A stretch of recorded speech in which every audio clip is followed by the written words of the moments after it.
Right, recap. So once visitors to this desperate region, now local heroes. The townsfolk love you, and you all partied into the night, something so rarely seen in recent years. With your newfound companions Bramaham and Reynold, you rest up for the night in the Broken Jar Tavern. But unfortunately, you're now down one team member, as John decides he needs to take some time out and get to the bottom of his health problem. Although the party was a great stress eater, in the back of your minds, you know that there are still questions unanswered, and the darkness still threatens to engulf the land.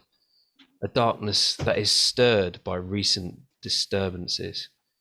And the next morning, you awoke to find the fiends at the safety of your front door. And then you had the battle, and you've just finished fighting these these cultists with some undead creatures, and you're outside, and the last one has just fallen. And as this happens, you look around and you notice like people peering out their windows, and as they see the last one drop to the floor, they all rush out and go, yeah, and run, like start carrying you and like chucking you in the air, and your stress all resets to 0. And they're all crowding around you and clapping you and cheering you, and they absolutely love you. And it calms down a little bit, and it almost brings a tear to your eye just seeing the change in these people. Oh, my daddy would be so proud. And after they start after they've cheered and that and clapped you, they sort of you see some of the more tiresome looking locals start edging towards the bodies. Yes. Pick their pockets. You can get in the bloody queue.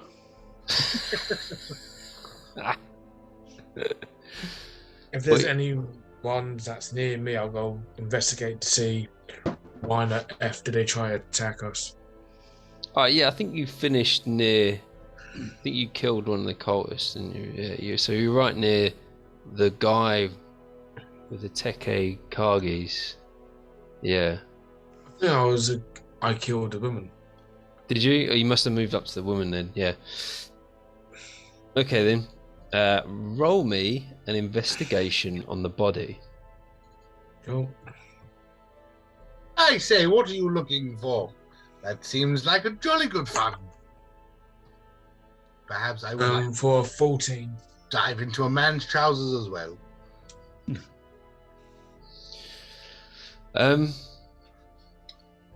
With your 14, you go through the pockets and you find a couple of pieces of gold, so like 2 pieces of gold, and nothing really of any use, to be honest. You find some white chalk, like chalk for writing. Again, yeah. These were the ghosty ghouly things, weren't they? So yes, the thing that killed your team. Yeah. So I just slowly sort of walk around, just kicking their arms and sort of like going, and off with your arm, and just sort of slowly picking them apart, just walking around. Some of the locals like going, nice one, Baramahan. Yeah, just a little stab here and go, just for the big grade. Stab. Hey. Just a quick history check. Mm. The cultists are linked to the Abbey and the ruins. That's right, isn't it? You don't know much about the cultists. You haven't discovered too much about them. But you know they're some sort of cult, and you know that from your recent battle, it's obvious that it's probably a cult following of the darkness. What you know as the darkness, or as you've heard once before. They've got as you've heard once before, the heart of darkness. Because they've got the undead, haven't they? So they, yeah, that was undead with them. That was the telltale sign. The yeah. necromancers. So we've not found anything that explicitly links them, but we can assume they've got a lot in common. Yeah, as they're fighting alongside them. Right. Yeah. These dead things came from the ruins, the ones that I got lost at, and with with my brigade when they got massacred. I do miss them. That's true. Yeah. Do we see the two members of the guild still there doing the slow clap and being butt Since yesterday, he's just been going. Yeah, the slow clap. It's just standing there still. Like, oh. No, they're gone. They're not outside now. Alright. They're not in the street. So you've got a couple of other bodies. You've got some of the skeletal bodies, and you've got another cultist. I want to dive around on anything that's dead. You want to look at the dead bodies, right? Okay.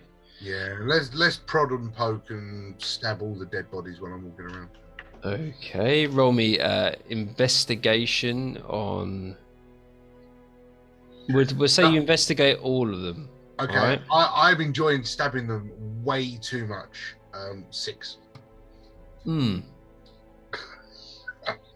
I've just yes, choppy, sort of go up to one. Let's go.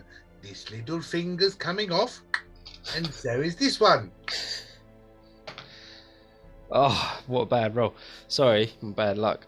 All in all, you find one piece of gold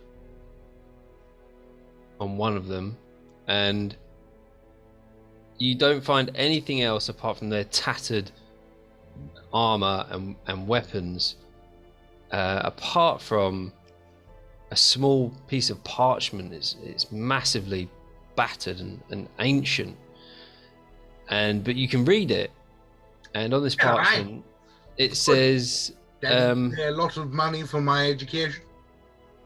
It says in really like bad writing, never give in, never stop fighting. Sounds like Grandpapa. As for this one gold piece, you there, chap. Yes. Pebble, Dirt, Oh. whatever your name is. What was this crap? I thought you were talking to a random person. No. The chap, the friend, this man, the other Eldridge Knight. Here you go, chap. Oh. Have a lovely gold piece. It's Pebble, Dirt. His name's Gravel. See, that's close. I'm new. I'm not going to learn his name straight away. Is Kenneth anywhere near this? What? Anywhere near the exchange? Yeah, I mean, is he flicking it like through the air or something? Just want to ping. Yeah, Kenneth's going to try and intercept. Oh man! All right. Oh, this is gonna be entertaining. I don't know yet. I don't know. Sleight of hand? No, because you're not trying to be stealthy. I think it's just a dex. I mean, it's to got to be acrobatics, man. Yeah, acrobatics. That's what I was Acrobatics. thinking, acrobatics. But if you're just going, all right, give us an acrobatics.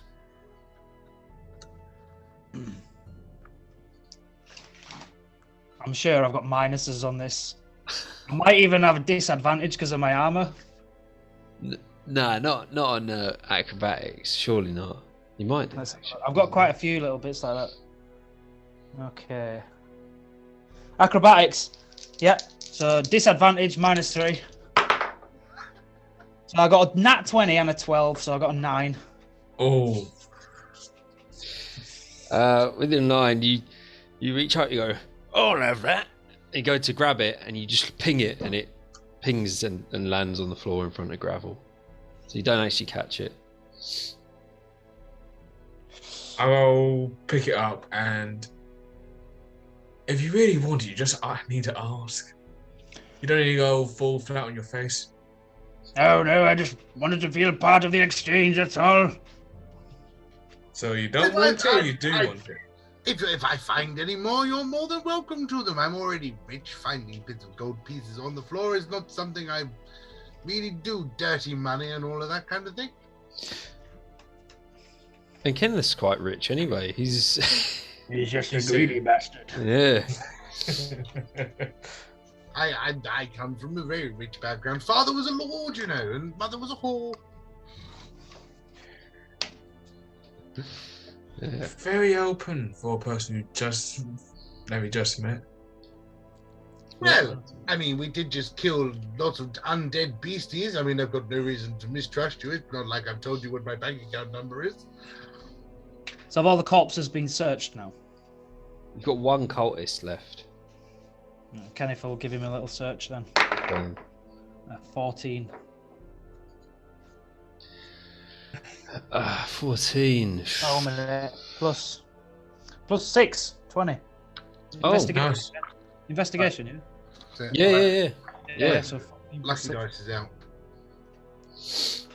Yeah. Never mind. They're my babies. So on this cultist, you find 12 pieces of silver. Like silver pieces, not just random pieces of silver. And you also find a dagger, but it's different to any conventional weapon that you've seen before. It seems to be, it has all these like markings all over it, and it looks like it would be used for like a ceremonial type purpose. Like a ritual piece. Yeah. Has Kenneth ever seen anything like this before? Give us a history check. Ooh. 22. You have seen this before, yeah. You've seen it on a previous. You've seen it being used in your travels, and you know that this dagger cuts exceptionally well through human flesh, and it deals an additional 2d4 piercing damage to humans. Ooh, nice. And I believe we're friends.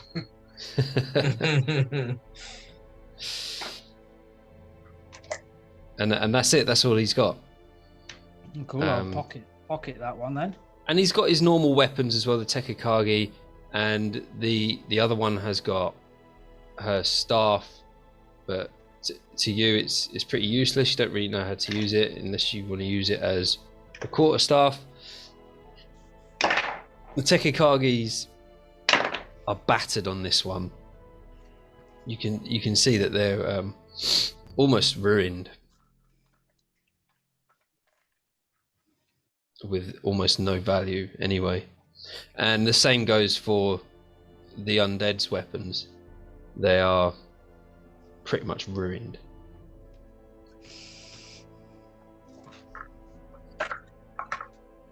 Fair enough. But that's it. And you're standing in the middle of the town, and the caretaker comes along. Don't you remember the caretaker? Ewan. Is it Ewan? Yeah. He goes, "Good show that. Don't worry, I'll take it from here." And starts dragging away the bodies. Yeah, it's very good. Clean the streets. I'm doing a marvelous job there, young man. Thank you, that's my job. Thank you very much. Yes. Well, seems to be getting a bit out of hand. All this, I mean, were there's dealing with the bandits?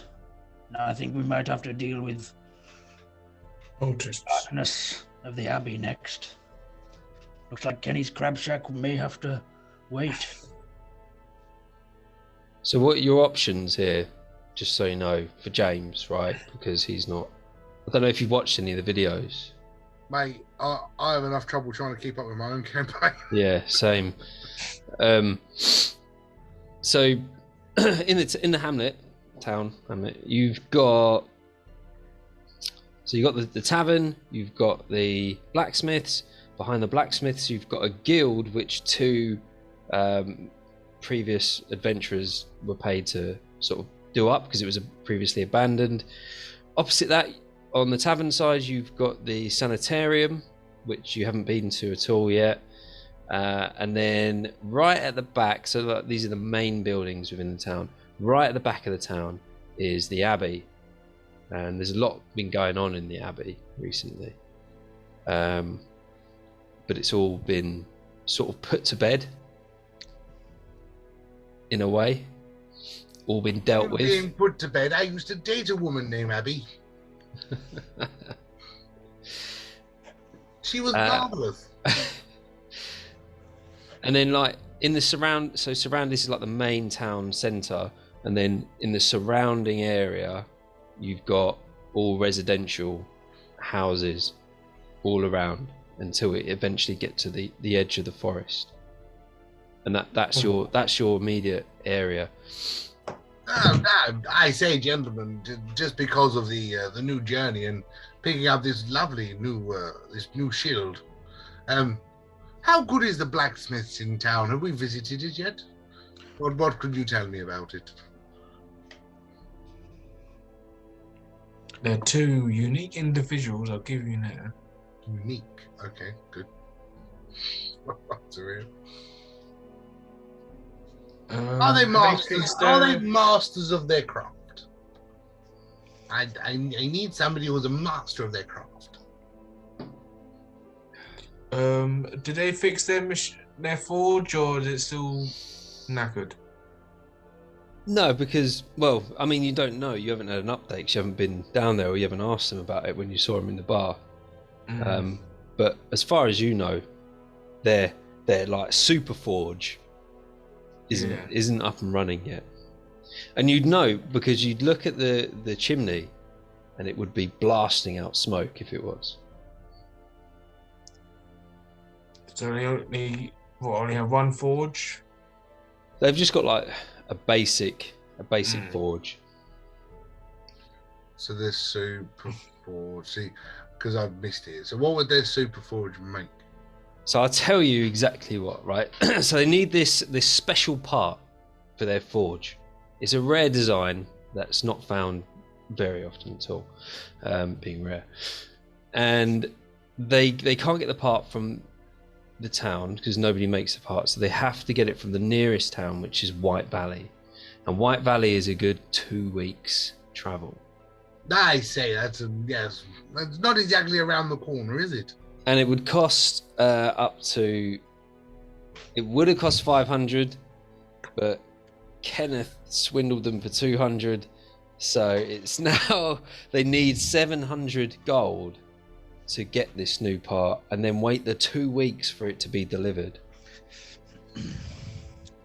Well, I mean, the 700 gold, that's a drop in the well for the Darrington family. But yes, the 2 weeks seems a long time to wait. And these, so if they did get this forge up and running, you'd be able to upgrade your weapons to superior quality. I know, which is why I was asking the questions. Cool. Well, that sort of takes out what I wanted to do at the blacksmiths then. But they can upgrade it to an improved quality. Something simple. I need you to answer the question on your phone, Mr. DM, before we... Oh, sorry. before I proceed. Private messaging. It's right. It was a question I asked him last week, but he didn't answer, so I've asked it again. Oh, fair enough. Yeah, right. Okay. So, Bramham, you actually brought money with you. You brought a chest of your riches, Okay. and left it in the tavern. Of course I did. The Brug's got it with him right now. The tavern owner. It's got my chest. The tavern owner has got my chest. Yeah, you left it with him while you went off adventuring. Okay, sure. And I get on with this tavern owner. I haven't got to run him through with my greatsword to get my chest back. It's fine. No, it's so Brug's like, you know, he's a common NPC. And, Marvelous. There he- he is. well. That's a big pussy. Thank you. It's a ginger pussy as well. Very similar Oh, to my very mother's. I have you know. He's only baby. Yeah. No. So yes, well, I having picked up this basic longsword from the previous fight, and now having my new shield, the idea of not getting hit, I do believe that I need to see if I can get this sword upgraded to something a little bit more feisty than just a basic longsword. Is my only query. He's pretty well stocked, his older Dine. You could check out his armory anyway. Yes, well, Sure. that sounds like jolly good fun. Yes, I'm going to head over to the blacksmith because I just want to upgrade my sword before I go any further. As you walk over, it's not far. He's got like the top half of the door open, as usual, and you can hear like clanking, and they're working away. The old Doyle was that. What's the other guy's name? Because Kev messes Brian. me up. Brian. Is Brian, it Brian? yeah. So you look in, His name's Keith, I think.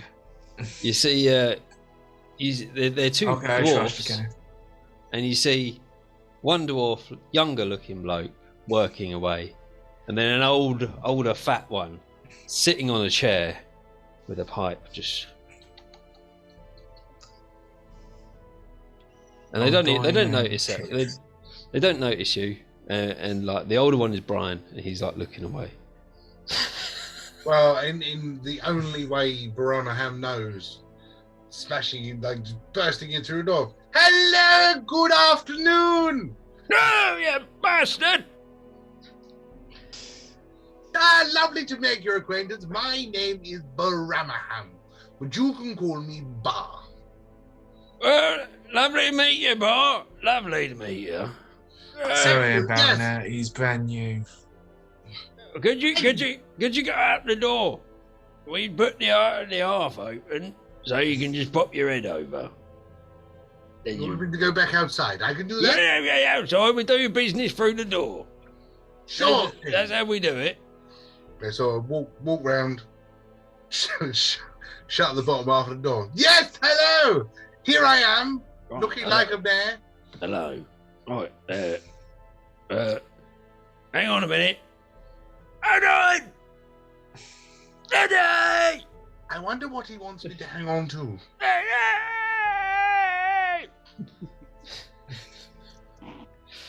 Yeah. All right. Brian, calm yourself down. You all right, mate? What can I do you for?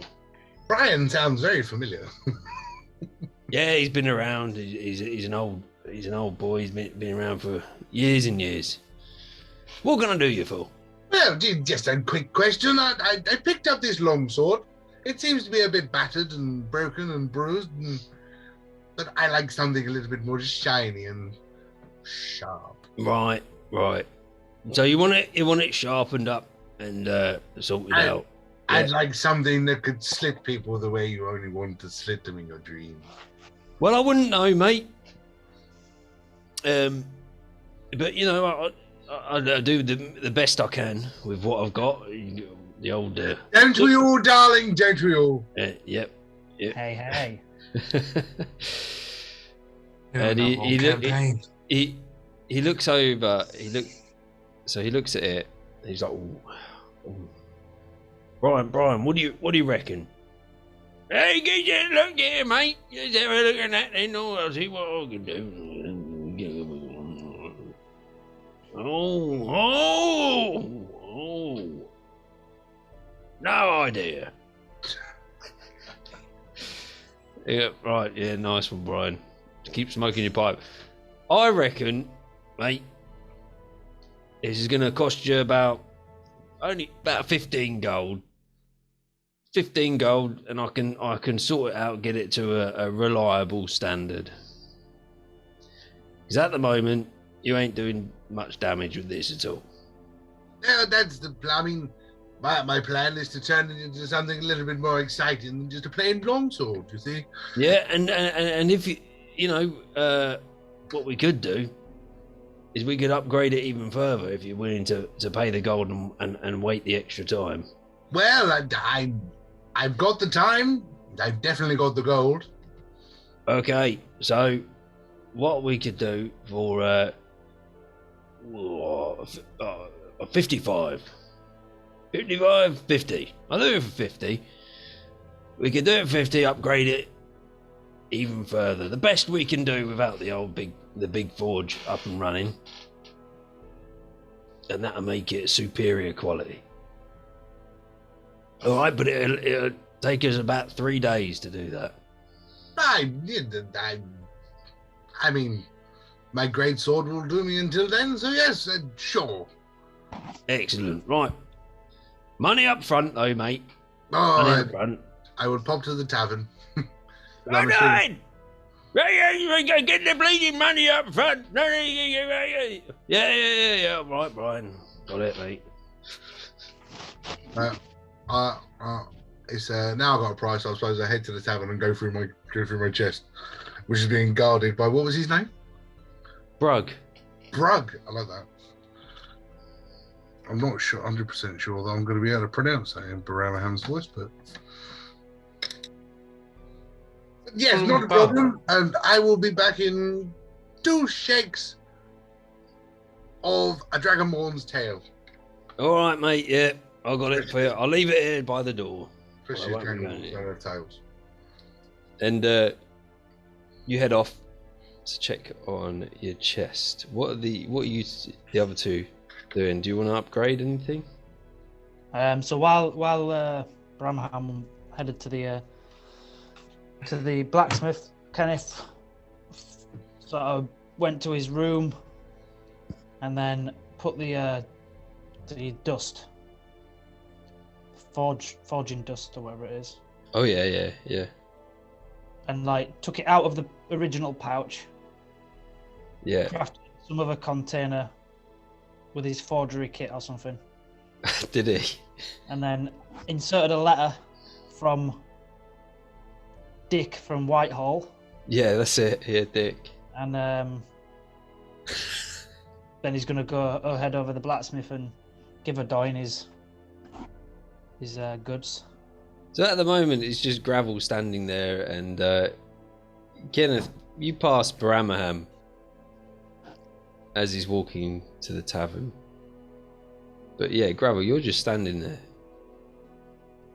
Yeah, I'll probably find somewhere not too far. So Adoyne is thinking that we, ditched it. But I'll probably start reading the book again. Ah, okay, yeah, do some more study. All right, cool. Yeah. Kill some time. Yep. Maybe level 2. Cool. So Kenneth heads over and you head to the door, and Adoyne is still looking over this sword. Like, he hasn't actually put it down. He's like still like going, yeah, I can do that. Standing in the doorway, and he looks up and he notices you. He's like, "You all right, Kenneth?"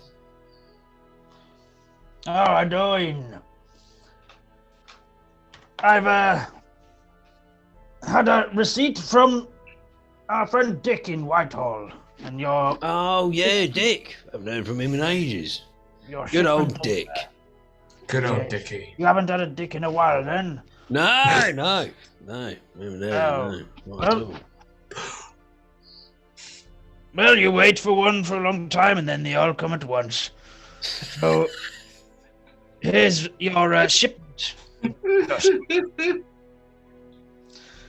And he's going to hand over the container. Oh, nice. What's this in? It's your forgery dust or whatever it is you ordered. Forgery dust? I don't know what it's called. Oh, yeah, the thing I upgraded your daggers with. Oh, you got Yes. some more of it then, did you? That was the order. Hang on, let's have a look here. You bloody paid for it. Well, yeah, I know, but, you know, I didn't expect you to turn up so quick. Blooming 2 weeks. Week there, week back. Oh, it's been a bit longer than that, hasn't it? No. Here, Brian. There you go. Have a look at that. He just takes it off. Just takes it. He just takes it. Doesn't Brian just like just chokes it on the side. Well, you see, it's the message was delivered via carrier pigeon, so that only took a couple of days, and then. Why haven't I never thought about? Hey Brian, why haven't we ever thought about that carrier pigeon? We ain't got any pigeons, that's why. Well, maybe it's a thought. Yeah, you were saying. Carry on. And it's actually been delayed due to the bandits. But now we've sorted them out. All the routes clear. That's right. Well done. Well done. You know, we're forever in your debt, Kenneth, and the rest of you, and the rest of you.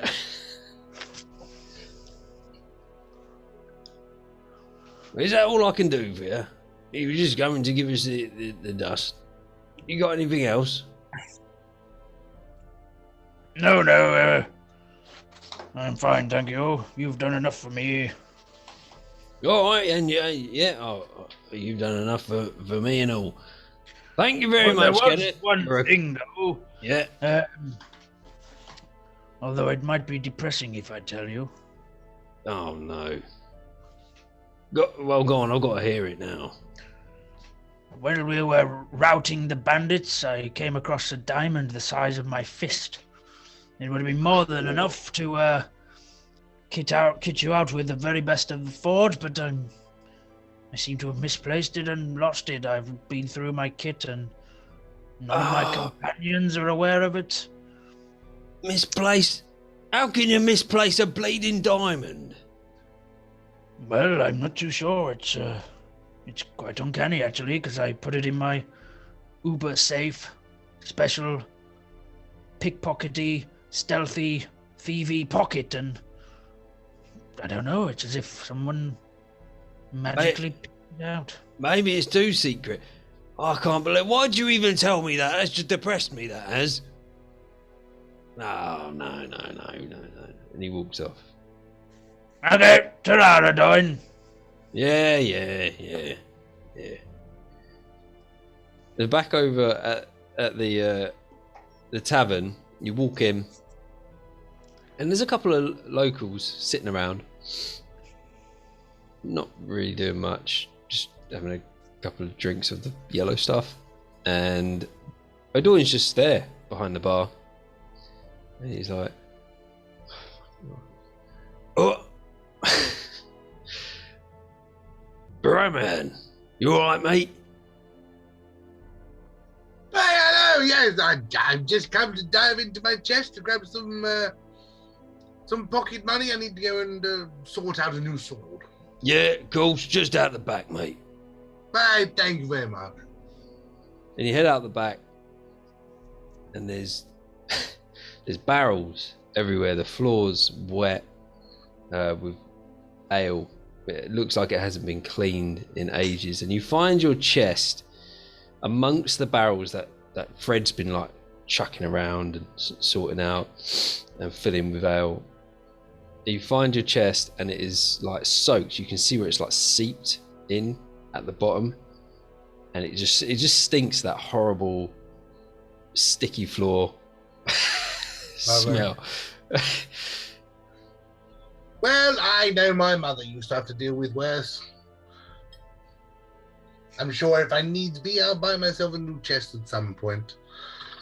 Pull my key out of my pocket. Yeah, and you unlock it, and I don't know. You must have forgotten to lock it last time. Oh no! But you're like, oh, it's already unlocked. And you open it, And there's you've only got like 10 gold pieces in there, and an IOU. There goes Baramaham's wealth. And an IOU. And an IOU. Does it say who owns Baramahan? Yeah, who's the IOU from? Because of the damp that is soaked in. So it says, I'm really sorry.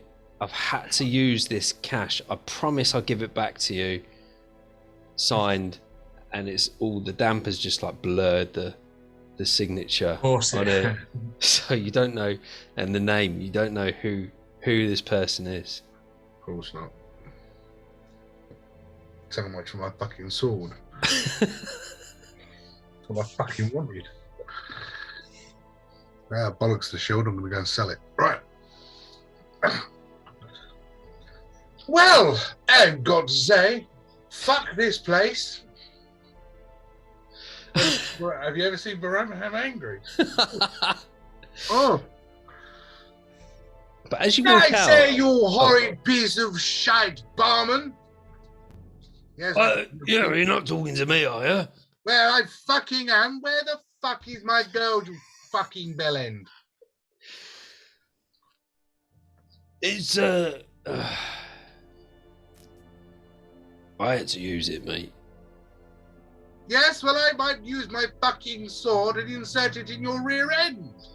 It wasn't just me, all right? Just calm down. I only took what I needed. All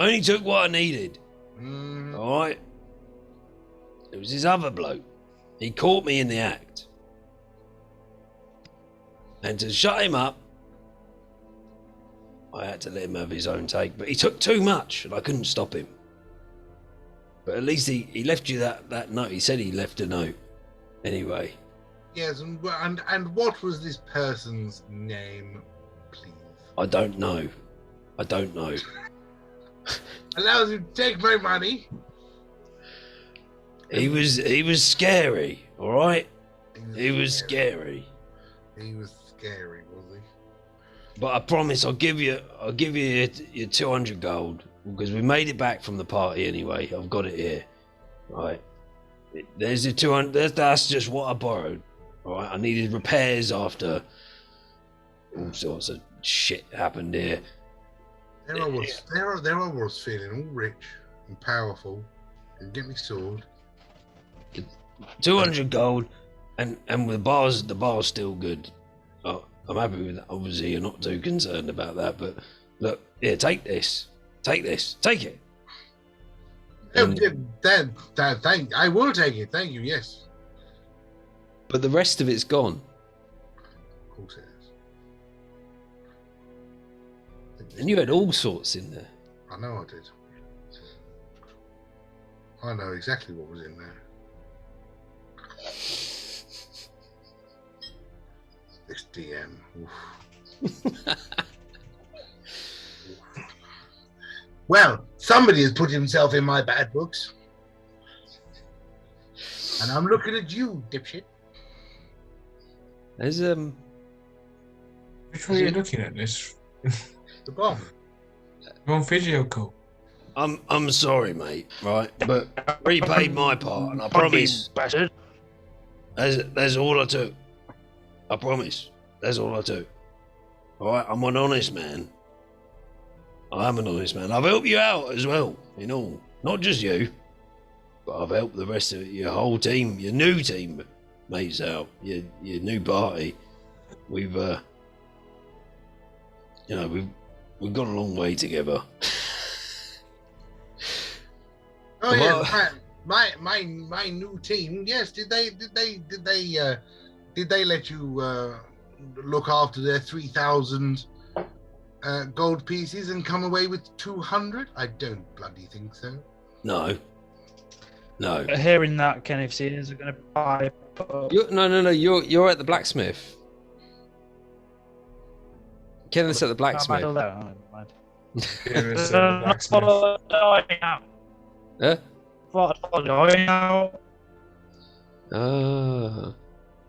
Well, I mean, you can make the decision to go into the bar now, but that's already been said. So you don't. I know you're a man. You say you're honest. Yeah. Well, you have one choice. Right. Find out who the fuck has taken my money. Find out what the fuck his name is, so I can fucking run him through. All right. That's a lot of fucking. Roll a intimidation. You know what, right? As sad as it sounds, my intimidation is actually quite good.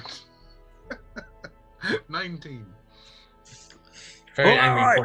Right. I'll find out. I'll find out. I promise. Right.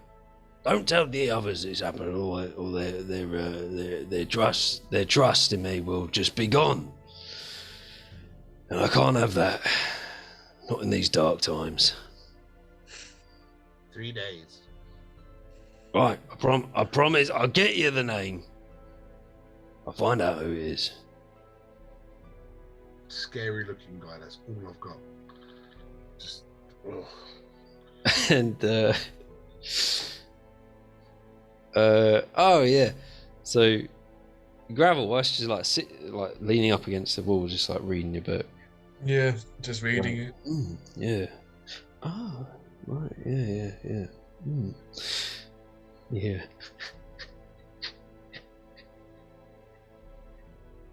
Excuse me, sir.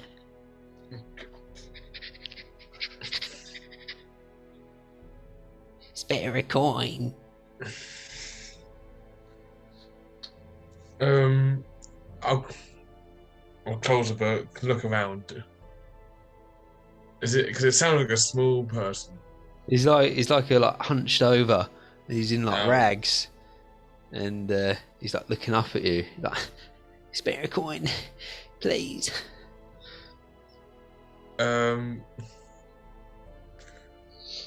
Sure. I'll go take one of the same guy that brown hand flip to me. I'll go hand to the gent or lady. And so you hand it to him. Yeah. All right, okay. Oh, thank you, and he like scurries off into an alley. Kenneth's still not there, no? You're next to Gravel as he hands this over. Kenneth's just going to look at him and be like, "You're such a bloody mug." Oh, so sorry, I'm not a tight ass. And go back to reading the book. It's not about being tight, it's about value, young man. One day you'll learn that, I tell you. We could have had him put half of the crab shack up for that. For the amount I've got on me, now that is just fine. It's just one coin. You'll have half the beggars of bloody Whitehall here in no time if you carry on. I've got word of mouth. I could easily say no. And nothing else happens. You can go back to reading your book. Yeah, I was like having a conversation while looking in the book with Kenneth. Yeah. If they're being quiet, can I cause a scene? So you're. Yeah, so so currently they're outside the blacksmith. Gravel's just like leaning up against the wall, and you're in the bar, which is so you're in the tavern, which is over the street. I just want to go back and pay for my sword now. I'm gonna, as I walk out of the bar, I sort of slam the door and I go, "Fuck you, you big floppy donkey dick!" Sorry, sir. So, maiden, I'm happy. It's only been less than 24 hours.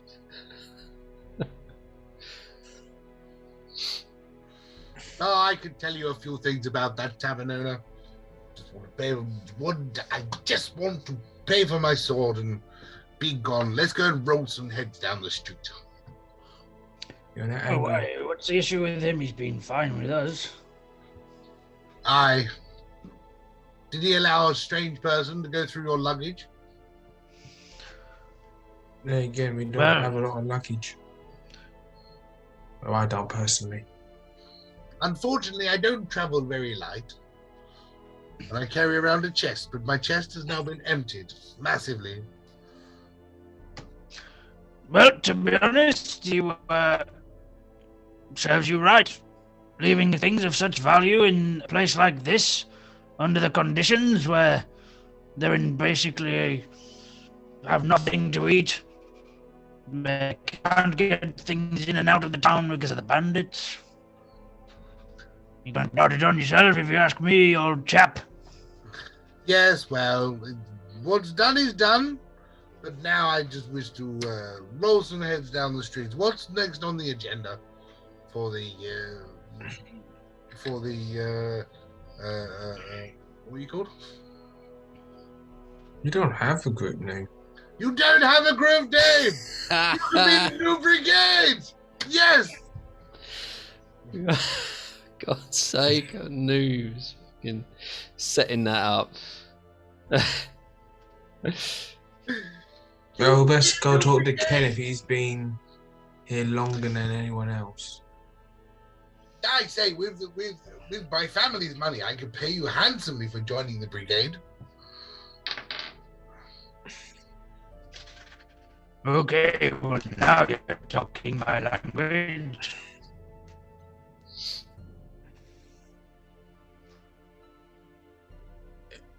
Well, Again. I must say, I watched you yesterday. You did much better than the previous members of my brigade. Oh, of course, we're still alive. We'll see how our relationship grows. Well, this band of fellows has been put together to try and reclaim the manor and get rid of the evil that lurks there. So maybe we'll see once the task. If it's reclaiming manners, then I'm your boy. My mother and father taught me my P's and Q's. Manners are at top of my list. Yes, they are. Not Leon! that Barry! kind of manor, you bloody blockhead. Bjorn and Barry. Did I just hear? It's Leon and Barry, yeah. Oh, Leon. I have your gold pieces for working on my sword. Hello? Hello. I think his name's Keith, not Barry. Which one? The Hey, old bleeding one or the young Brian! one? Hey, you two, you know me bleeding name, right? I told you before. It's Brian. And you, I Brian. didn't bleed talk to you. What do you want? What? I just wish to give you my money so you can work on my sword. Well, give us it here then. Wasting me bleeding time. Yeah, yes. 1, 2, Right, yep. Yep. That's 3, yeah. and the rest. Make it rain. Oh, hang on a minute, I'll count it all out now. 1, 2. 7, No, it's 9, 11, Brian is all there. I can see it. I counted it. Quick maths. 21, 50. Right. Cheers, Bram. Oh. Pleasure. I've got your sword. I'll get to work on it right away. Cheers, mate. Must empty bank account now. Jolly good show. I look forward to seeing your works. Yep. Pleasure. No bugger off. Thank By you, any Grim. Brian. chance, do you know any bastard ruffians that need their head rolled down the street? Oh, no. Where do you want me to start, mate? Hey, Hey, how you doing? Where do you want me to start, eh? Hey.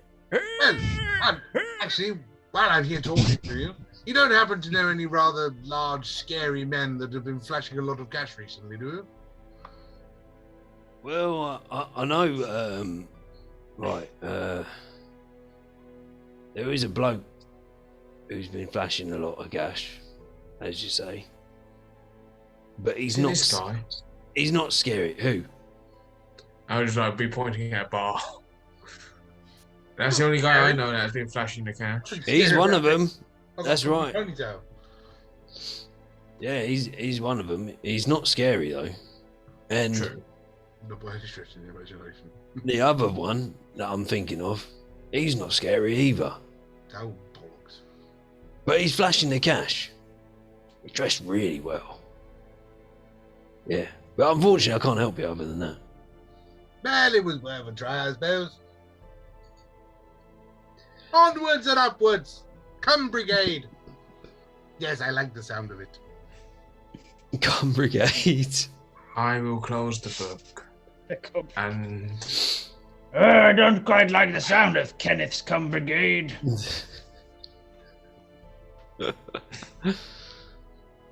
Oh, dear. why are we Roundhouse brigades Come again? Brigade. That would be BCB. I like it. PCB. Oh no. That's the title of the next episode. What? PCB. Birmingham's Cum Brigade. Right. Such a twat. Well, for a start, it's not Bramham's, it's Kenneth. And a second, it's not a brigade, it's a crew. So that makes Kenny's Come Crew.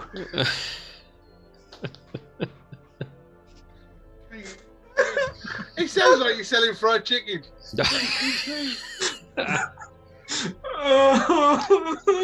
I think So KKK doesn't have the best ring to it, does it? no, let's not go there. It's getting recorded. Oh, dear God. Before you go, Disclaim. You do gotta put a disclaimer.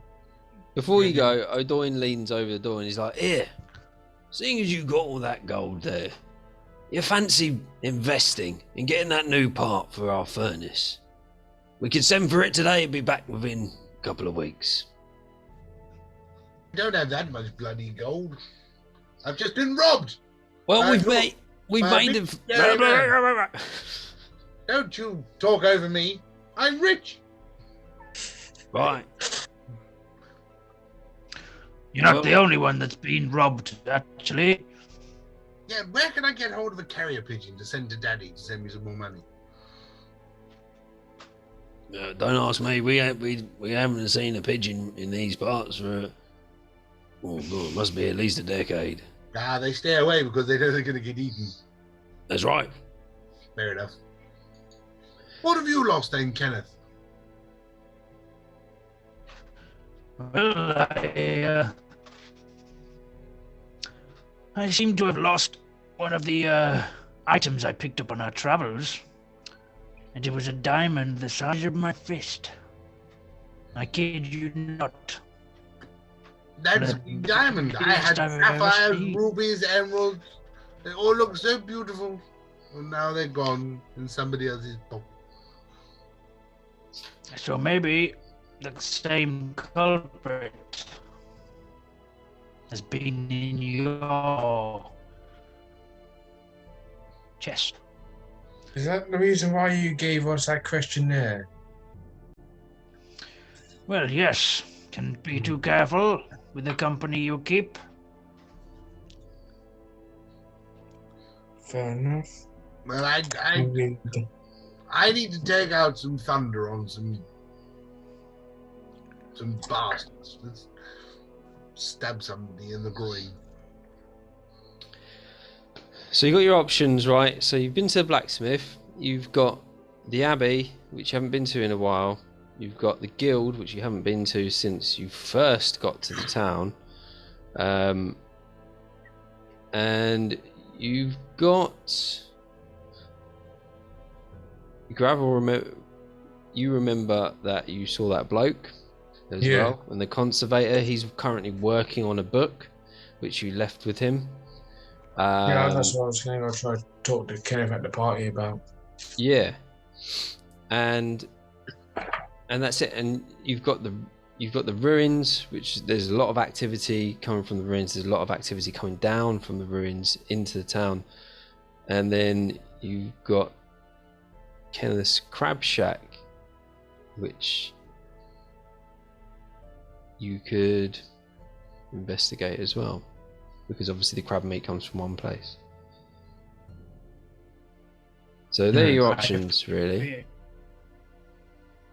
I fear if we don't tackle the undead and quell those a little, there may be no one to buy the crab. What time of day is it, Mr. DM? It is sort of late morning-ish. That old. Yeah, that's... Well, to pass the time, who fancies going and killing some dead? I think that's the what we should do. We should head north to the old ruins, see if we can find the tunnels. Maybe catch up with that old boy who's funded a lot of the work around here too. Yeah, you might have seen that. It would be nice. Fancy dressed geezer. It would be nice to, if these are the same ruins that I got lost at, it would be lovely to go and make sure that the bodies of my brigade are well looked after. So, Baramaham, you know that the man who employed you is staying with the conservator.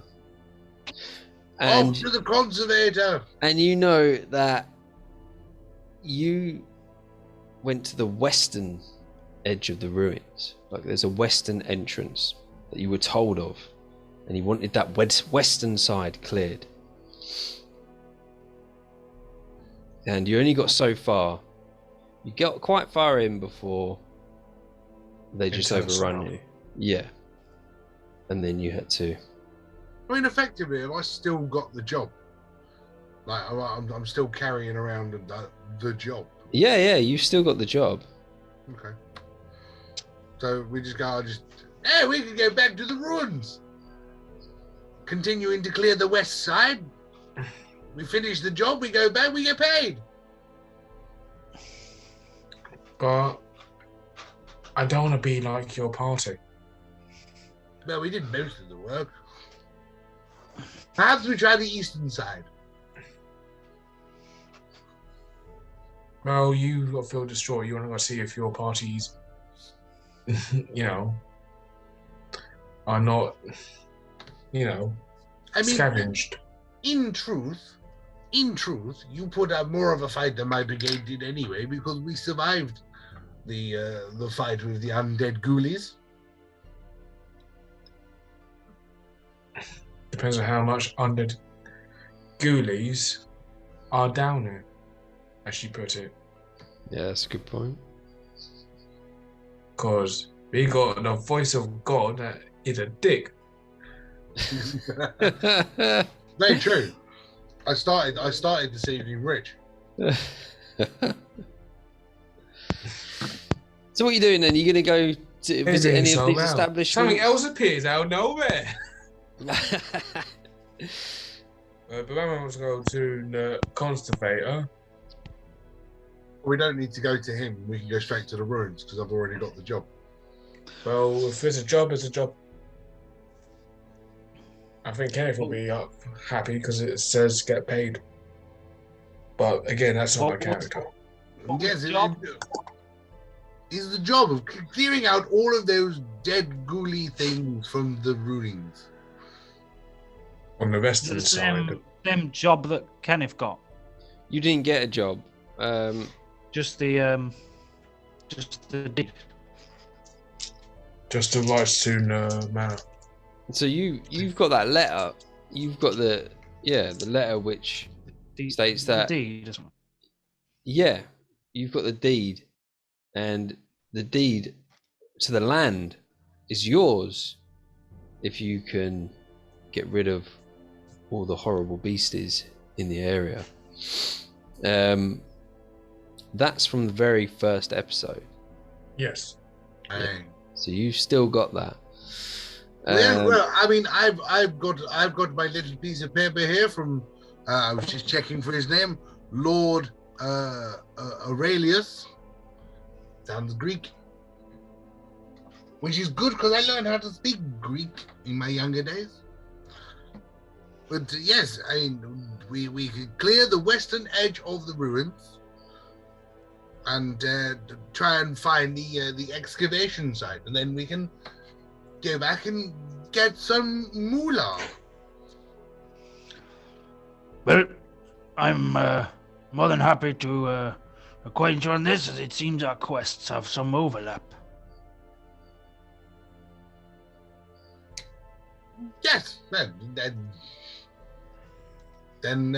we combined our forces.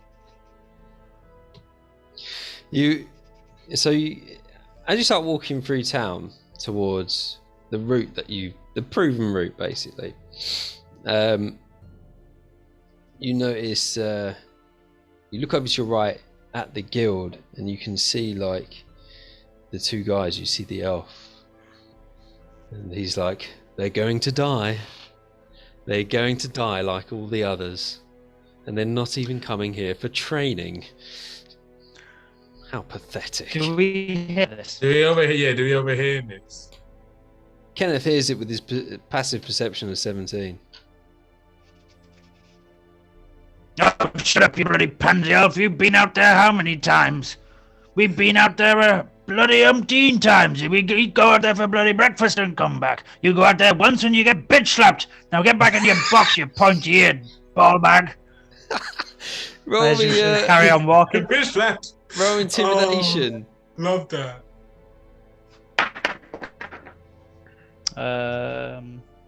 13. I think I've got a decent modifier as well. How far away from 22. Nice. And he's just like, while he's doing that, I wish to hide it because I want to do it almost secretly. I've got message, so yeah. I'd like to talk into my stone and project it into his head. Yeah. And just a random comment. Go on then. And the first thing that comes into my head is, "Haha, he's going to rape your mother."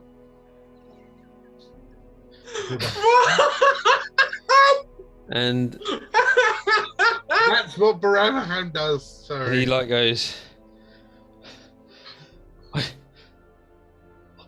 I must send a letter home. And he rushes in.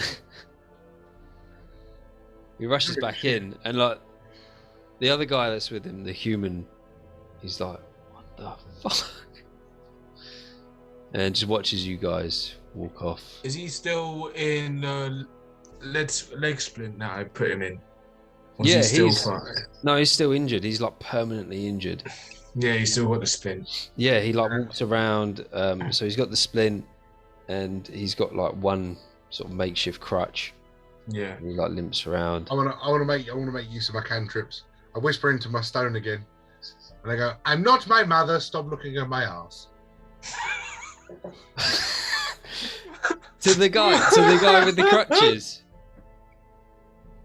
He's like confused at his own thoughts. He's like, I wasn't though. Am I gay? And then walks in. Am I gay? Am I gay? No. Shit. Why am I thinking that? I knew there was a reason why I gave myself a message. Why am I thinking that? Like walks in. And that's all that happens in the guild. That's fine. And I'm content with that. And you carry on walking. You walk past the the sanitarium, and as you walk past, you just see John like look over at you as he's opening the front door, and he's like, and he just looks down and walks in. Is this John as in the previous? The player. Fire Genasi. Yeah, it's the Fire Genasi who thinks he's got rabies. We still got that Renault fellow with us. Reynold is with you, yeah. Okay, cool. Reynold is still with you. I thought Steve was saying something. And then you walk up to the Abbey, and it looks different from before. It's been repaired. The roof is completely repaired now. It looks like there's been some cleaning being done to the lower stonework of the structure. The gardens and the graveyards have been tended to, and there's some hooded, like they look like females, like walking around like nuns almost, just walking around the site, just going around about their daily business, where there wasn't any of these people there before. Do we know they're nuns, like, you know, human kind of, or is it just like? Oh, you can. So they're just hooded figures, kind of but scholars, kind of. yeah. You Like can just hooded people, you can't see their face. you can see like the sort of the lower part of their face where it's not shaded, but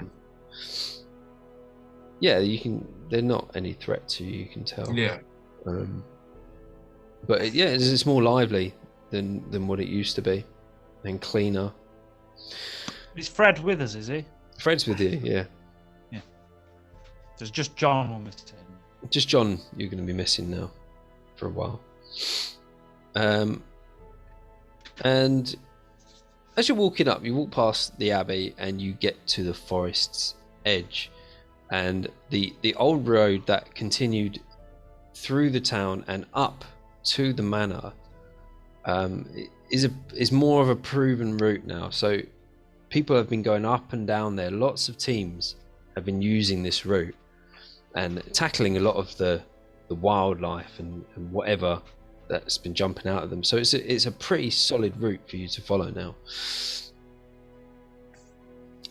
And as you're walking, Baramaham remembers that part of the job, there were two options to get into the western ruins. So there was a door. So what he understands, this is like basically sort of the brief that he was given by Lord Aurelius. It's not a brief down here, and they don't say any of that.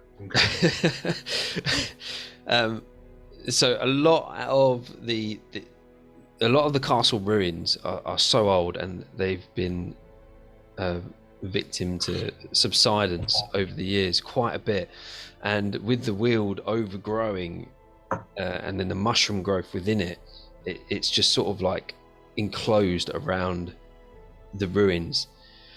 But there was this entrance, and it was particularly hard to get to because it was within a sort of deep crevice in the ground somewhere along the western edge of the wall. But the easier route in was much further west, and it was where a lot of ground had collapsed. So it subsided, the building has subsided, and then the ground had collapsed around this sort of main entrance to the castle, and it was quite well built on the western edge.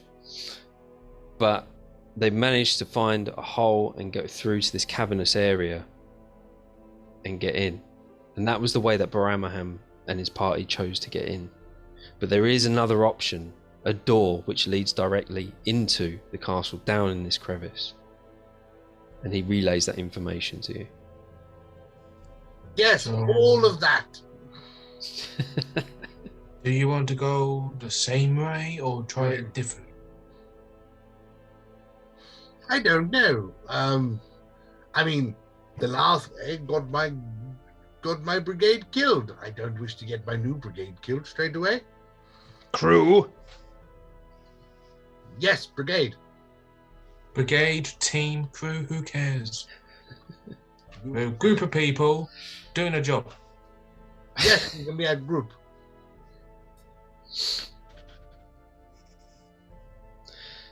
So what? Easy or hard? Choose your I can tell you lots of jokes about my mum because of that, but I won't. I don't know your mother, so it won't be work. It won't work. Probably one of the only men in town that doesn't. Now, as for going the easy way or the hard way, still trying not to crack jokes. Well, let's try a different way to what let's face it, what we fucked up last time. we'll try a different route. Perhaps, maybe, yes. So whichever way we went last time, Mr. DM, I would like to go the opposite direction. You always gone the hard way. All right. Well, one way got us killed. Well, that was the easy way, apparently. Oh, shit. So you're working your way up this route, and you can see where teams of people have gone up and a lot less coming back down. But there's still the growth of the forest is just so overpowering, and it still leers over you, and you feel unsettled as you're walking, and the further you get, the darker it gets, to the point where you could mistake midday as being the middle of night. What was that? So you're walking in darkness. What, actual darkness, as in pitch black? It's dark. It's almost like midday is midnight. Kenneth will get his oil flask out. Oil lamp. I don't have fuck all. I've got a torch. You got a torch? What, one torch? Well, no, I've got 10 torches. I All think, right. in my thing. Yeah, I'll go use a torch as well. Yeah. All right. Yeah. So what's the order of march? Well, affected because I've been here before. Air quote. Does that put me at the front? It gives you an advantage on survival if you go off track. Okay, go on. I'm in front. Have we not been here before? So you've been up this main route, but then you went off piste, and then you popped out at another area. Yes, we did. And you came across some bandits as well last time, which are clearly not a threat anymore. I came across dead people. And a dark magician. You did as well, yeah, and you haven't seen him since. So as you're walking, everyone give me a perception check. Yeah, I can do that. So he's okay. Dirty I 20. got 16. 8. Dirty 20. Yeah. With your dirty 20, you notice out of the corner of your eye a shallow grave. You know it's a shallow grave because it just looks like one. Mary Baramaham, is that one of your boys, is it? Possibly. Is there a gravestone? Can I investigate the shallow grave? I really wish to do this. Probably not. So there's no gravestone. It's just mud piled on, and it's fresh. Can I tell how recently it was dug? You can do an insight check. Would I? But my insight check comes back with a magnificent 11. It's very vague. Like, it could be maybe something happened to another team and they decided to bury this person here. Maybe it's something a bit more sinister. You're not too sure, but all you do know is that it's recent-ish. It's got no sort of moss from the, so the surrounding area has moss on it.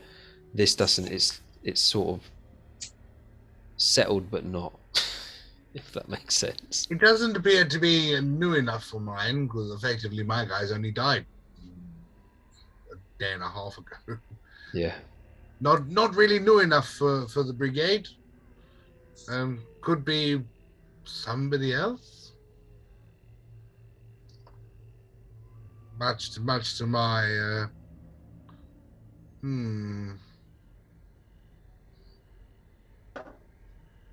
What do you want to do? walk away. Yes. I don't. I mean, man, am I? Are we worried something's going to pop out of this grave? If we walk away from it, something behind. Well, let's go make sure it don't. I will go use mold earth. Oh, yeah. With mold earth, I'm going to use that as an investigation. So roll me an investigation. Cool, that's fine. Mm. Let's say 15 on investigation. Investigation 13. Sorry. 13. Yeah, 13. So all this earth, it comes up, and you see like remains of a body, and it does look like an adventurer type person. But Does he have a nice long sword? No, he doesn't. Damn it! What he does have is some parchment which falls out of his pocket. All your travel. I will pick it up. Try not to go get torched catch alive by my torch. And it's covered in mud as you look at it, and you can see it's a map showing the route to the ruins, to the western side of the ruins. Well, yes. That's convenient. But it does have a mark closer to the entrance that Baramaham originally took. It just has a little mark, like a little cross, not where the entrance is, just off the entrance. And you don't know if this is deliberate or if it was accident, if it was just a smudge as it was. I'll go show the party to show if we should not go there or you want to investigate EX. Well, I don't remember seeing anything in that particular area when I was running, screaming from all the dead people. I beg you, please don't do that with us. No, you don't. You So don't. I was running and screaming. the only one left alive. It did, not much choice: stay and die or run away. I chose to live to fight another day with my new brigade. It's quite a courageous thing that Bramaham's doing here, actually returning. Does he have a climb? Oh, Yeah. do not get me wrong. My arsehole is going. If only I had the spell calm in motion, but I don't. No, I was looking through my spells. The only thing I could really do is put myself to sleep. I'm just an earth elemental. That's all I am. So that's all you find on this body. Well, it's not a bad thing to find on this body. Should we try and follow to the map to this spot? Or do we keep on the projection? Yes, keep on the projection that we're going. The projected route. Yeah, it's fine. So continue going the hard way or following the X? So you were going to go to the door, weren't you? Yeah, that's the hard way. Yeah, the door. Yeah. So that's the other option. That's the option that Bramham's brigade didn't take. Perhaps that mark may be an entrance to a secret passage, or a way using my intelligence, because Bramham's actually quite smart. Using my intelligence, I believe that we might be able to find our way to a secret entrance. Possibly. Sounds almost sensible to me. It's an idea. Well, you're the one who's been down where here we before. go, it's all going to get us to the same destination in the end. So Makes no odds to me. Well, Just, off we see the wizard. The we one should of- just go the quickest way because my knees aren't gonna last forever, are they? There we go then. See, follow the yellow brick road. Follow the yellow brick road. Okay, so you're probably, Grabby, you're just going to stash that map, yeah? And maybe for later investigation, you know, have a look at it later. Yeah. Or when we need to use it. Yeah. Well, we looked at it. We saw the mark. We want to go to the mark. Yeah. Oh, you want to go to the mark? Oh, okay. Right. Well, the mark might be a secret entrance, you see. Hmm. Yeah. Using my Sherlock Holmes deductive reasoning. So you walk up, continue along the pathway, and you get to a break. And Baramaham remembers this part where he breaks from the path is the route he took with his previous brigade. And it sort of handrails the crevice of the other entrance that he was briefed about. But you continue past and follow this map, and it goes the same way. And eventually you almost get to the entrance that Bramaham took before. And at this point the map heads down within the forest. So there's a decline into the forest. And that's where it's saying to go. I spot any of my comrades. No, so they're inside. Okay.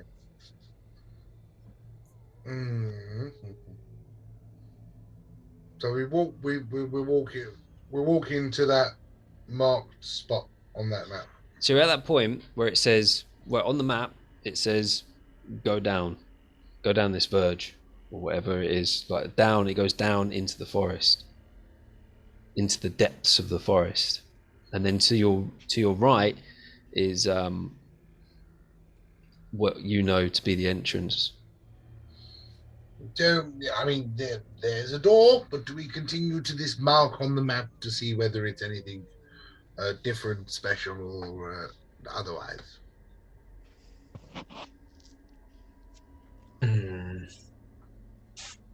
Well, if we've seen other maps, they all being crossed out or having the X's and saying like warning, rich, or warning, pig people.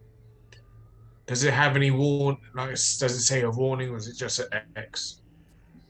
It's not even an X, it's just a mark. It's like a dot, like a smudged dot. Okay. Can always. In blood or ink? In ink. Okay. Not like you tried to spell it out in intestines or anything, you know what I mean? No. Not use it to wipe his ass then. What? Oh. What? He's not used it to wipe his ass. No. The smudge. He's not used it to wipe his ass. No. Not a poo smudge. No, it's only a little smudge. You can roll an insight. I'm not doing that. I have no. Whoever's gonna go inside and hit his shit stain. I say we follow the map to these smudged dots. We have been told, we got told that we can go into the main door, which is where I went and died, or we can go around the side, which is the other route that we were given, or we can go to this dot, this little dot, which we haven't been to yet. Follow the dot.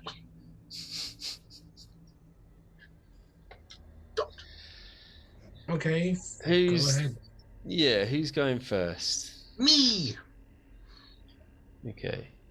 He's one who's that curious to go follow the dot.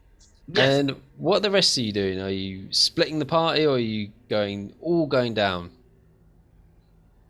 Well, if we're part of a newfound team, let's try not to get Brigade. any other member killed. So you let him bargo down on his own. Do we have...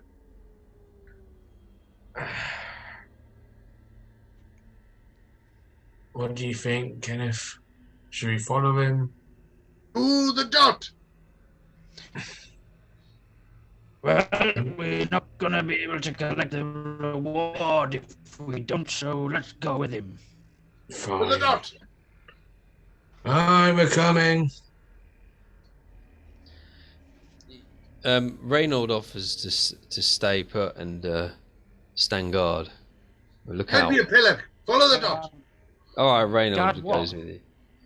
Not guard. No, he was going to just stand, keep watch, basically. No.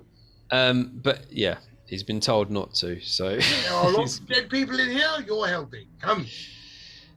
All right, so you go down into this verge and you go into the into like it's really overgrown, like with like mushrooms and stuff. But you can see where somebody's been here before, and you get to you calculate it at I don't know about 50 feet into the forest, and you get to a point where the ground has been disturbed in some way, but apart from that, it's if you were to go any further, you'd probably get lost. Are we at the dot? And yeah, you're at the dock. I'm at the dot, and the ground has been disturbed. Yeah. It's a grave. We're standing on a grave site. I want to investigate the floor. Said that it's been disturbed. Roll me an investigation.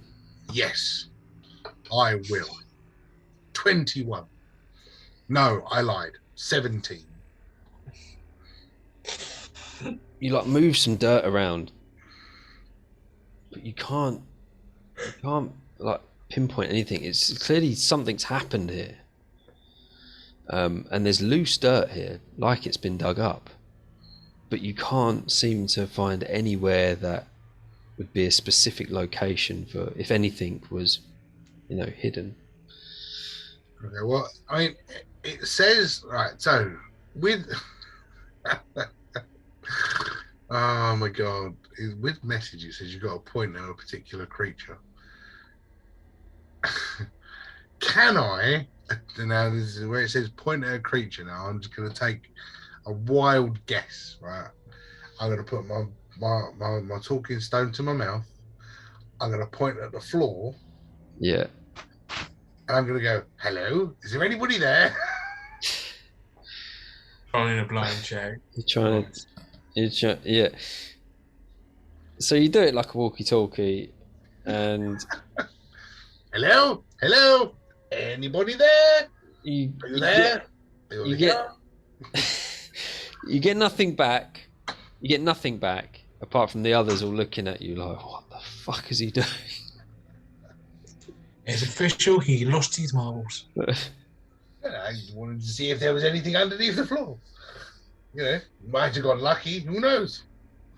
You never know. It's true. It's worth a try. Think outside the box, Pebble. We must do this.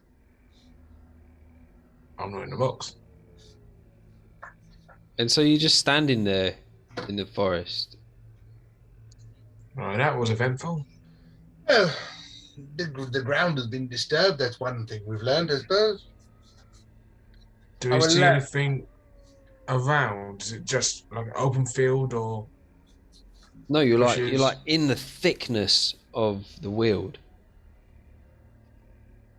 And just in this small patch that you're standing at, the ground has been disturbed.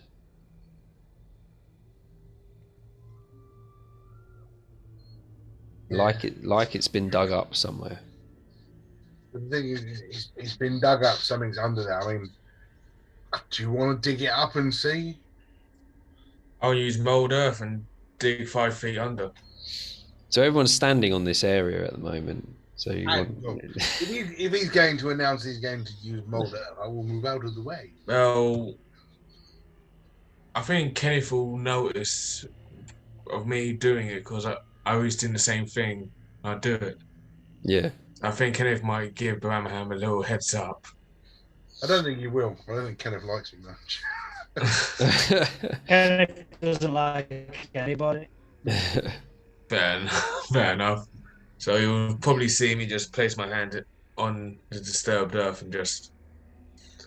Hmm. You just see like 5 feet, it just sinks. Give us an investigation with advantage. Cool. Oh, that's much better.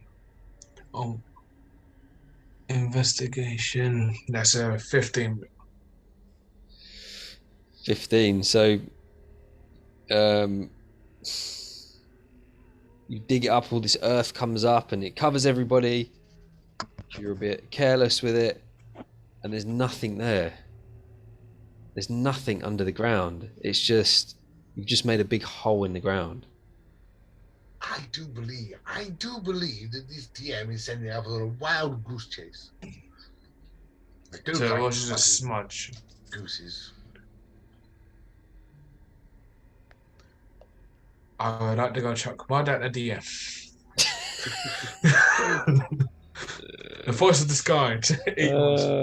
No, I'm immune. I'll check out your NPC. You're not immune to this. Fuck you! I'll go up to Reynold.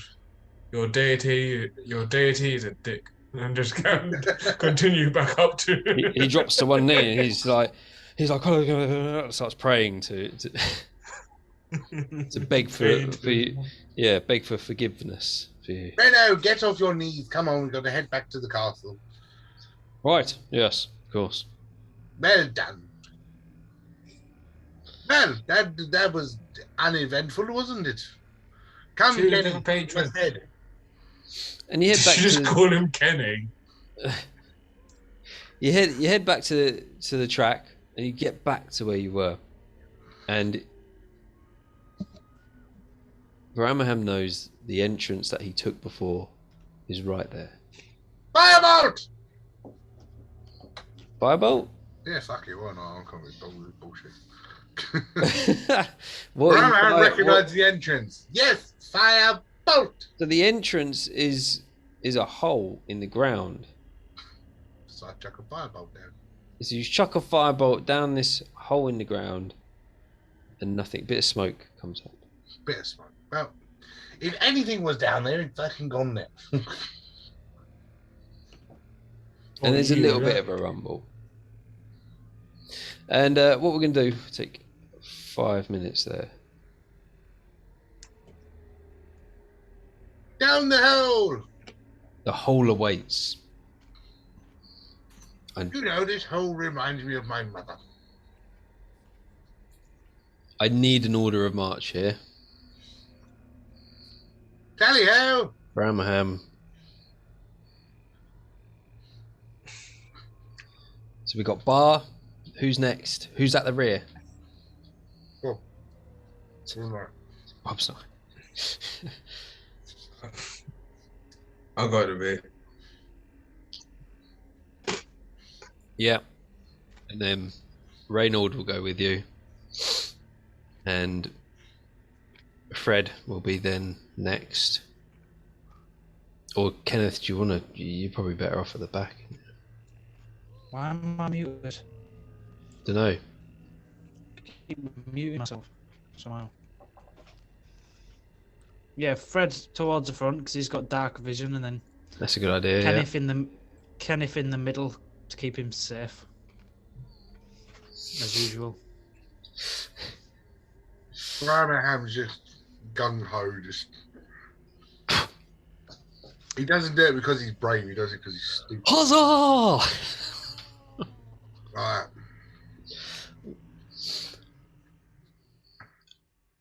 Yeah. Right, so you drop down into this hole and it's low. It's a low scene. It's like sort of excavated. It just seems strange, like strange underground cavernous area.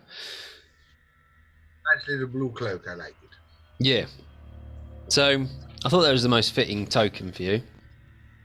So you've dropped in through this hole, and you can see where the light is, and it's really tight as you go down here. And as you get down, you can see that there's an old rusted cage, and there's some stonework as well that comes through on the ground.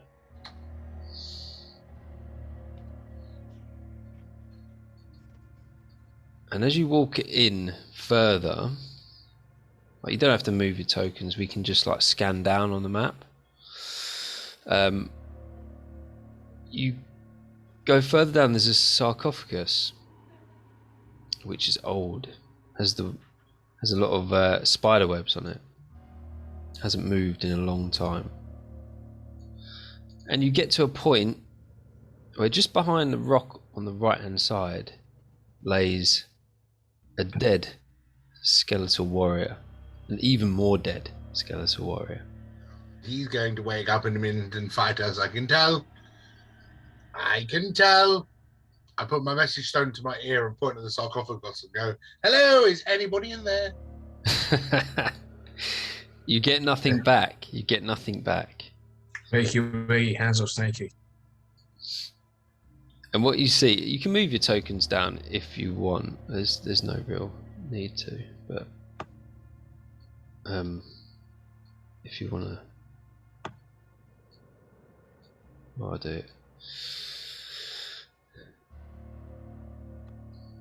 And just move to wherever you want to go. Well, we're what in this little area? Yeah, so you're in the area that you can see. Roll for initiative. He's laughing because I know. Know your game. Are you going to walk further forward? So, as you, just before you go any further, you can see that there's some stonework popping through from the mud,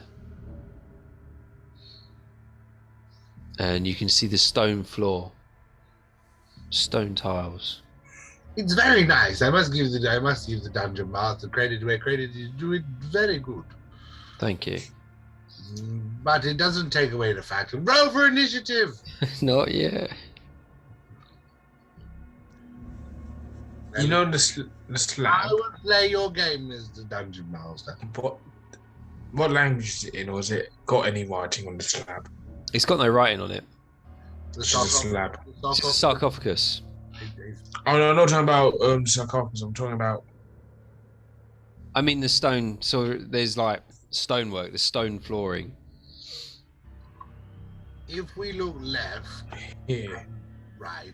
See a slab there. Ah, That's what I was right. saying. Okay. Yeah, that's a sarcophagus. Oh, sorry. Let me move Kenneth. That's sarcophagus just sticking out of the mud. Okay, it's just another one. Yeah. Cool. Good spot. I didn't even see that. As I am leading the charge into these dungeons and the skeletons on the floor, I wish to, well, like I was doing with all of the ones that are up the top, I would like to detach a part of his body from him. Because, you know, stabby stab. That's for the brigade, you little shit. Yeah. So you, what would you want to do? What do you want to take off him? Well, just I don't like the way he's looking at me, so let's remove his head. I said I wanted to make some head roll, so Okay. You take his head off, roll that. Yeah, literally. and you're going to keep hold of his head. I don't really want to keep it, but sure, why not?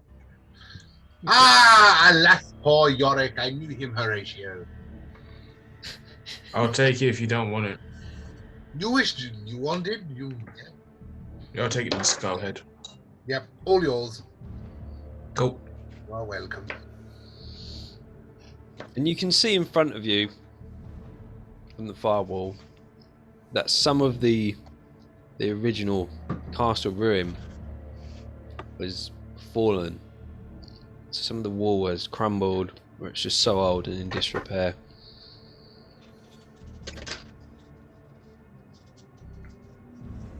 What are you doing? Continuing to walk forward, I suppose. Okay. So you Carry walk on. forward, and Also you there. look to your right. Before I walk forward, or Mhm. I walk forward carefully, Okay, roll me a stealth. because no, it wasn't necessarily stealth I was after. I was more thinking in case of So like tapping the floor and putting your fingers in your ears. more trap Yeah.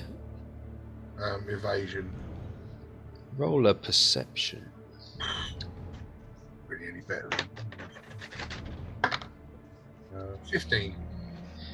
You don't notice anything that would lead you to believe that there might be a trap laying in wait. I believe it's safe, gentlemen. But if I die, make sure that Mummy and Daddy know that I love them. Bearing in mind you've been down here before. I know, but the last time I come down here, everybody fucking died. Yeah, they did. So I'm going in it carefully because I don't want to die. And so you look to your right, and it extends further in. So this is more area that's been collapsed in, but this is like a small pocket that survived. And down on the far end, you can see a statue. Can I? And you can all see this, like as you walk around the corner, you can all see these sarcophagus. It's sarcophagi. There's some with candles still lit on the end of it. Oh, so many things are going to try and eat us. And and there's sarcophagus. One's like slightly open. A couple of them are slightly opened, as you can see. And the stonework extends down that way. Kenneth's going to inspect the one next to it. Sorry? Kenneth's going to inspect the sarcophagus next to him. Yeah, See if he sure. can maybe shift it, see if there's anything valuable in there. So you can see it's a sarcophagus, but if you want to open it, I'm going to need a strength check, so an athletics check. Strength or athletics? Athletics. Oh, they're both the same.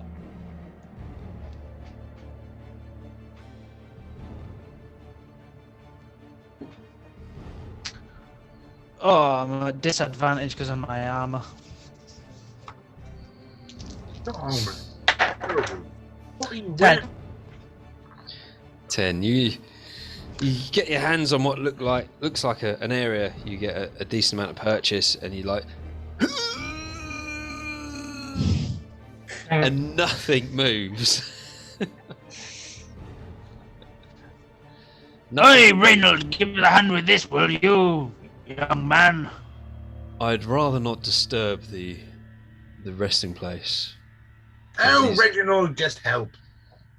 Well, I'm not sure if you know the history of this place. I did do some studying before I arrived in the region.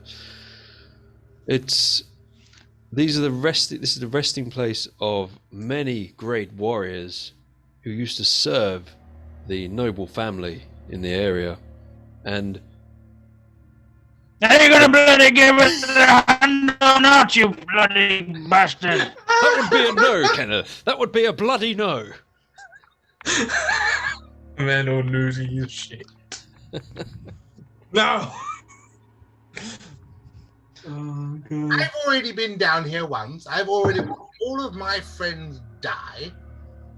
And you're not going to lift up a little bit of stone, you pussy. Well, I don't think it's the right place to be doing such things. And you look the other side, and these doors, it's like usually it would be like a huge gate, but it's up. And you look to the other side, and you can see it's like a passage, and either side the walls extend up 20 feet high, and you can see that there's some sort of wooden bridge going across above you. I've got to say, guys, that I do believe that lots of dead things are going to go and try and eat us in a minute. So, and Is that your paranoia? Or is this Well, this is how far you very got? familiar. How far did you get down here? Well, do you see any dead bodies? you'll know. Mm-hmm. Yeah, this is all getting a little bit too. And so Fred's with you at the front, and you can't quite see with the light that you've got, but Fred can see right to the back. And he notices a figure, a humanoid figure, standing there, like standing upright, not moving at all. And it's just a very faint, like darkness. He can barely see it. Just sees the outline. Quite a broad outline. And About how far in front of us? so this is 60 feet. So it's at the very limit of Fred's dark vision. They're literally standing under the bridge, then. No. He's standing right at the far end. Right at the far end. Right, stop, can't see. So Okay. by almost by that like rubble.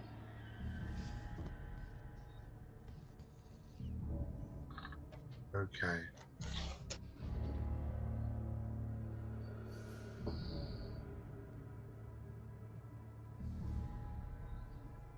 Very good.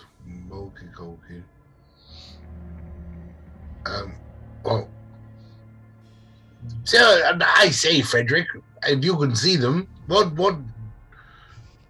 Say something. Yeah, something over there. Figure, something like that. Thank you. Pull out my sending rock. A point. Because it's got 120 feet range. Yeah. Hello there, friend or foe? Nothing happens for a couple of seconds. And then you see an arm. Well, Fred sees an arm move up. And next thing you hear like blowing a horn. So it's blowing a horn. Really loud. You're like, fucking hell. Everyone's like shocked. Like Kenneth and Reynold around the corner are like, oh my god, what's that? And then you hear like some movement, and you hear like footsteps, almost like marching troops. And just out the corner of your eye, and at the limit of your light, you see like a couple of things run across the bridge.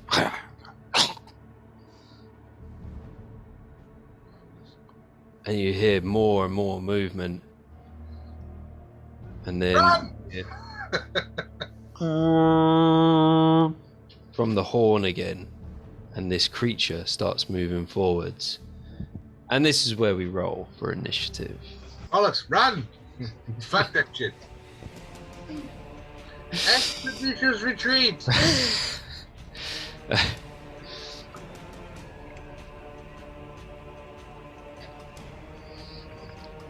Alright, cool. Now's your time to die. As this thing blows the horn, I mean, most of you can't see it. Fred's the only one that can really see. It starts advancing on you, and it gets pretty close. And what comes out from behind it are some more skeletal warriors. They run round. They're huge. The same ones we faced before. The guys with the shield. They're big. And there's I do. one on the top as well, on the bridge going across. And that'll go to right, so this creature, you can see now that it's in range, it's holding a banner. This banner's got like a crow on it with its wings spread and a red eye in the middle, and then the symbol from the signet ring that Kenneth is wearing around a golden skull right at the top. And this creature is in full plate armor. Over the face, you can barely see like chattering teeth coming out the bottom of it. You can barely see eyes through the thin slit of the helm that it's wearing. And it raises up its horn again and blows it, and you see this sort of magical energy swirl around and like engulf all the fighters around it. And that's all that thing does. And then that goes to Baramaham to start the round. Well, let's not fuck around then, shall we? I'm going to run straight up to the middle of these two skeletons. You want me to move them, or are you going to do it, Dan? You can move them. In the middle. Yeah. Stick me right in the middle between those two skellies. That's it. Cool. And I'm going to go, yo, motherfuckers, eat this. And can you make me a Constitution saving throw, please? Yeah, I can. How many? Is it just one or both of them? You can do one collective. No, it's for all four. All four? Effectively, it would even get the guy at the top. How high is he? 20 feet. Misses him. Oh, okay. So con save, one of them gets a 7. The guy on the left, the upper guy gets a 7. Next one gets an 18. Next one gets a 6. And then the final one gets a 15. So you... 2 make it, 2 don't. Okay, so the guy with the spear fails, and the guy with the shield on your left-hand side fails. You gotta keep track of it all, mate. So we're good. Yeah. Good. So I run in between them and I go, just with a yeehaw, mofos, and I raise my sword up and strike the ground with it. And everybody in there, those that got under 15, are going to take 14 points of lightning damage, or no, thunder damage. Thunder damage. And yeah, so the rest of them take half. Okay. 7 for the 2 that made it, and 14 for the 2 that failed. Okay. As I cast the Thunder Wave. Wow. Now, because I chose War Magic. Mm. Oh no, I got that wrong. Ignore me. So we're going to go to bonus spell. We're going to go to my bonus action now, which is going to do absolutely nothing. Absolutely nothing. No, I'll stick with just I'm thinking about spell slots. No, I'll go with just Thunder Wave for the moment. All right then. Yeah. I think that's a fair shout. Yeah. 28, 42 points of damage in the first. Yeah, that's pretty good. So you run in and, no messing around. Slam your, what was it? My greatsword. Your greatsword into the ground, and then just all this lightning damage comes out of nowhere. You're like, whoa. They're all, yeah, you can see it all like static, all coming off their bodies. Or thunder damage even. It's thunder damage. Thunder damage, sorry, yeah. Thunder damage does extra damage to stuff, I mean. Yeah. And then, if that's your turn... Unsecured objects completely there. So just after your turn, you hear like and moving of stone behind you. Of course I do. They're going to be massively outnumbered. And this creature that you passed, and you chopped its arm off, or its head, sorry, its head, is running at you headless, at all of you, and more come out of the darkness from behind you. Of course I do.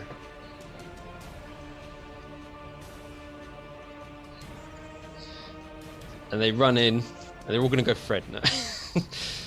and they just swarm the lot of you. And so 2 of them are actually going to attack Kenneth for 14 to hit on the first. My armor class is, I think it's bang on 14. 14, so the one at the top hits you. Yeah, armor class is 14. The other one with the sword at the bottom rolled a 7, so I'm guessing totally misses you. So for that damage, you take 5 points of slashing damage from the sword, and then these other little like things come in. One attacks Reynold, he's just like, oh! Turns around, is taken by surprise, hits Reynold for 3 points of bludgeoning damage.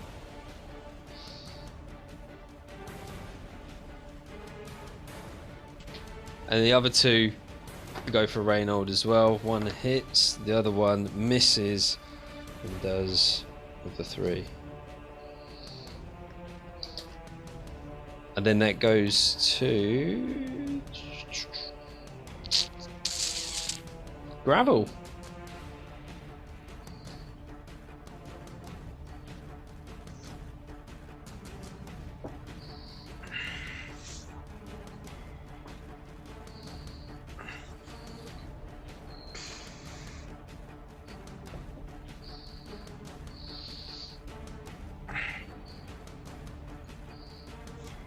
I would like to, if I have this, don't dispel slow. Still got one more. Cool. I will cast Dust Devil between the 4 in front of me. Right. Can all 4 of them make a strength saving throw?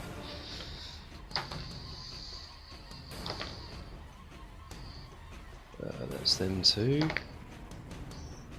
That one.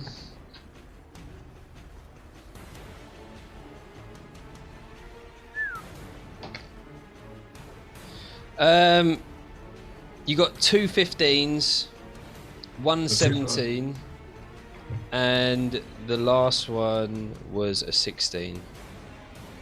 It all succeed. Fucking hell. It's good rolling with the cursed dice. So you don't get pushed away, but you take the bludgeoning damage of 1d8. Okay.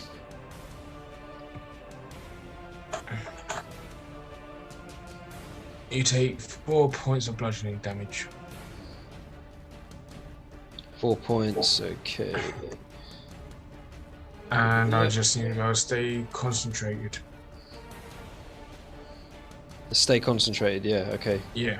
Yep, no problem. Have you got any bonus actions or anything like that? Not at the moment, no. Pardon me.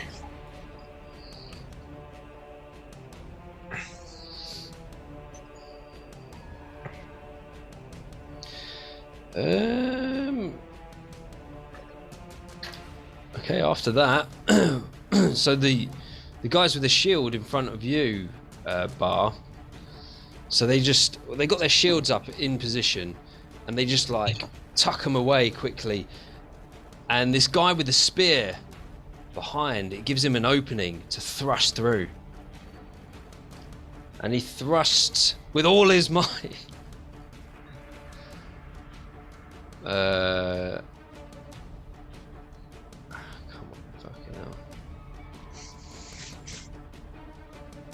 Okay, so he's gonna like thrust his spear between them for a 21 to hit on the first,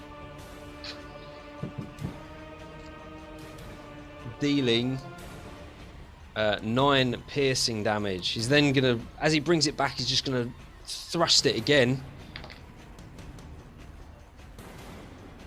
for a 23 to hit. Mm-hmm. And this time he does 8 points of piercing damage, and then a third time he's going to do it for a 20 to hit.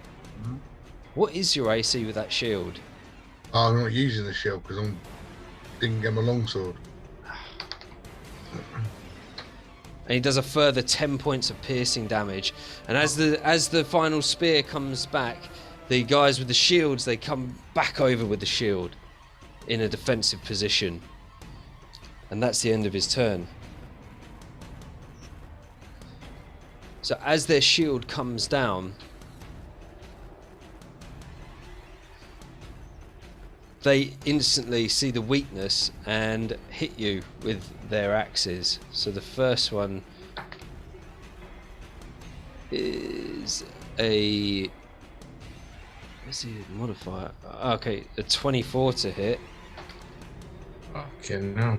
Yeah. I tell you what, mate, it wouldn't matter if I had fucking 6 shields on me. And hits for... sorry, that's a D8, not a D10. Hits for 12 slashing damage, and then the other one's going to swing for, yep, that definitely hits with a 25, and does 5 slashing damage with his axe, and they're both going to go for a shield bash. I think I'm going down, boys. Jesus.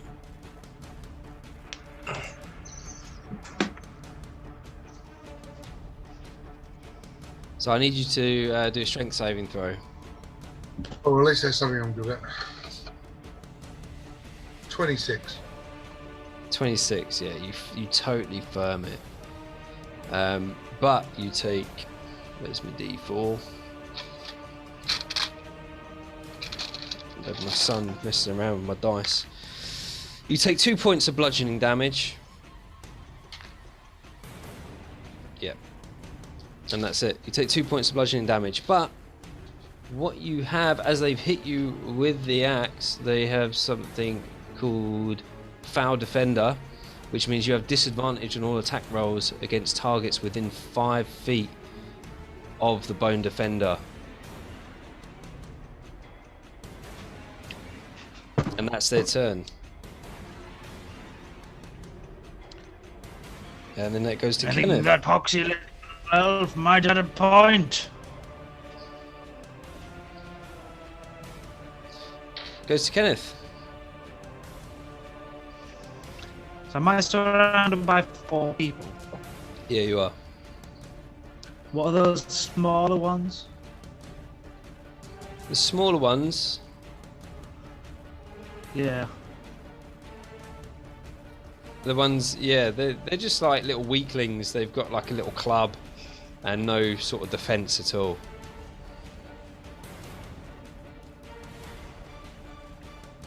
A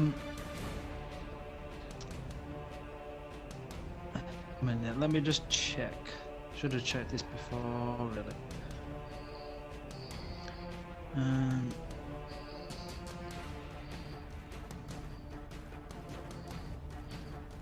Where is it? Oh, here it is. Ah, so yes, I can still use my heavy crossbow while you're within 5 feet because I'm a crossbow expert. Oh, nice. So let me just check sneak attack, because I don't think I'll be able to use sneak attack if I've got someone so close, but I'll just check. No, I mean, they're actively engaged with you, so there's no way you're just going to be like, I'm not here. Oh no. Unless this, but you get advantage if there's. Oh no, so I do still get it. Yeah, if there's somebody else within 5 feet of your enemy. So if I attack the skeleton that's next to Fred, I get a sneak attack still. Yeah, you get the sneak attack bonus. Yeah. So I'm going to attack him. I'm Which gonna one? attack the one next. The one that's sort of adjacent to myself and Fred. Right. Because that way I sneak attack. So I got an 18 to hit. Yeah, definitely hits.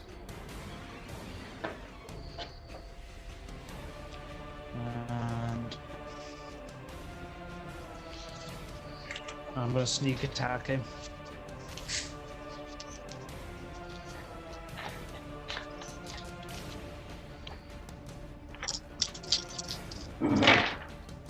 So 5. 21 with my crossbow. 21. So which one was it? Sorry, the guy with the sword or the guy with the club? Yeah. Sword, yeah.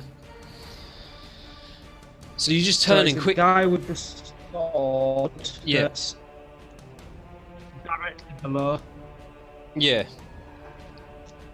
You just turn and you like release your crossbow, your heavy crossbow, and it just shatters his rib cage straight through the spine. And it basically just like explodes in a massive like explosion of bones all over the place. And he's down. Nice. Okay, so for my bonus action, I'm going to point my hand crossbow at one of the little ones. Yep. The little shit one.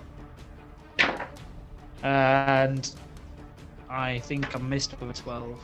12 hits. 12 hits? Yep. Okay. And I'm going to deal 3 damage. Damage is damage. Yeah. And which one was it that you were attacking? The I didn't specify, so I'll just roll the d6. 1, 2, 3, the top one. 4, 5, 6, the bottom one. So the top one. So the top one with its head missing, it also, same thing happens. You turn, shoot with your hand crossbow at this weaker one, which has already got its head missing, and the same thing happens, and its rib cage and its spine just shatters, and bones go flying everywhere. And that's down, but there's piles of bones on the floor where their corpses were. So let's see. Oh, it's really small. Look, let's make him a little bit bigger. There we go. And they become difficult ground.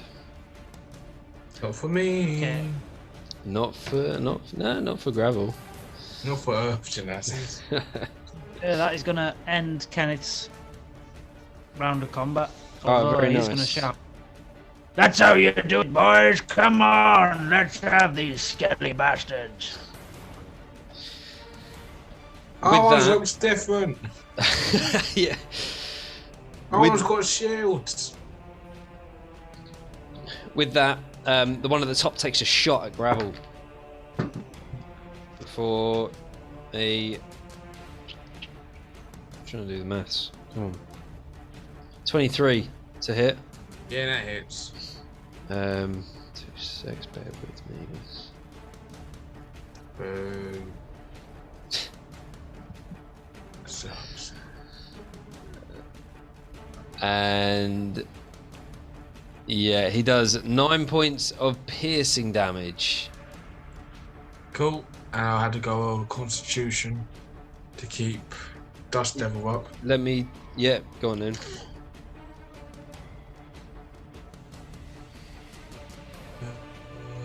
18 plus 7. Yeah, well, that's. Yeah, you keep your concentration.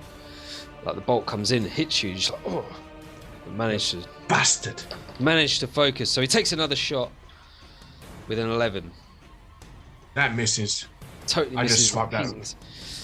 Just And, swap it off with my staff. He's like, gets into a more advantageous position, takes a knee, and focuses on his next shot. And then that's If I know it's the archer, I still got the skull. yeah. Guy's skull. I'm gonna go put it in my fist and just spare him. Just flip him off with the guy with his mate's skull. Oh, what, as a reaction? As a reaction, just put the skull in, flip him off. Roll an intimidation, or yeah, intimidation. It's almost like a vicious mockery.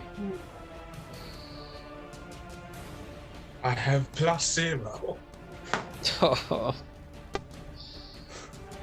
I got a 10. A 10. He just doesn't even notice anything. He's just concentrating on focusing on his shot.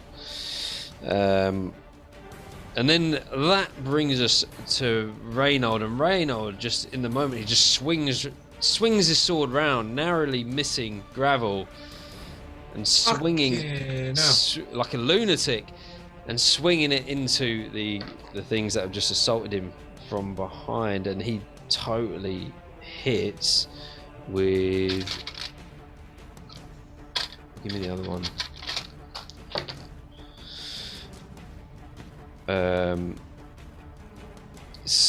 Yeah, he does way more than enough damage. He swings around, turns around, and just smashes his greatsword straight through it, and it just sends bones flying all over the place, dead, leaving another corpse, slightly smaller.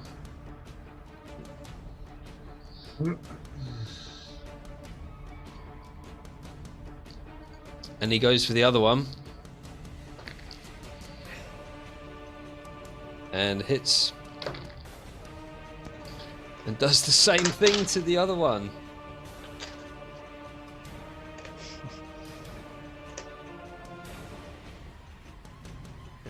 Flips on Fred. Yeah. And kills that one. And he's like, oh! Are you sure you're not a barbarian? That finishes with Reynold, and then this guy with the sword is going to go for Kenneth. And gets an 8 to hit. Not this time, boy. No. No. So, and totally misses.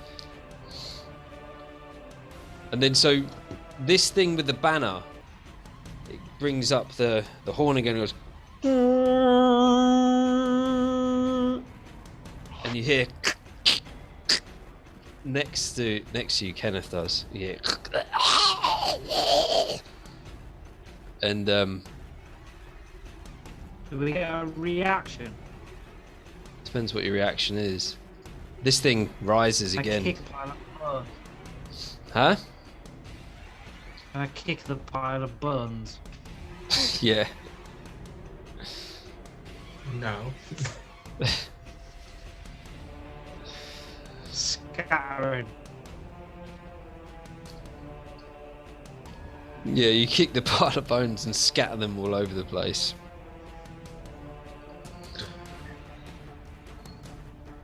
Bar. Well, I think we're going to die. So, first things first, we're going to go second wind. You're going to give me 18 points of health back. Nice. Strong. Doing them. Might as well do it now. Then I'm going to cast Enlarge on myself. Oh shit. Okay. Which is going to. To make you large. It does. It makes me doubles my size in all dimensions and makes my weight multiplied by 8. Fucking hell. Jesus. So I am now a giant monster of a beast. And while I'm looking at all these little bastards, because I've used my action to cast that, I am going to use Action Surge to make my attacks with my sword. It's a great sword attack number 1. On the one that I don't have disadvantage against.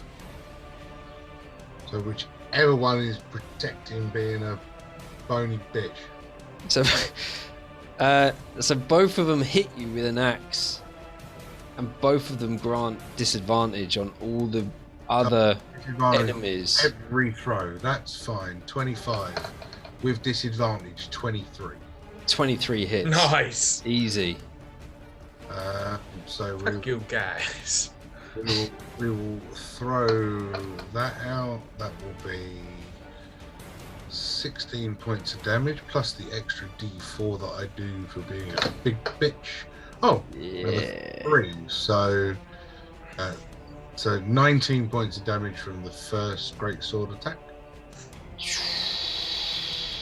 Decent. Okay, which one was that on the top one or the? We go top one. Why not? Okay, yeah. And because I can, I'm going to do it on the same guy. That is a 21 or a dirty 20. Yeah, that's definitely hit. And Definitely. that will be 17 points of damage plus the D4, an extra 2, 19 points. Oh my god. Great sword. Oh my god. You what? The first one was Level 14, wasn't it? No, it was 19 and 19.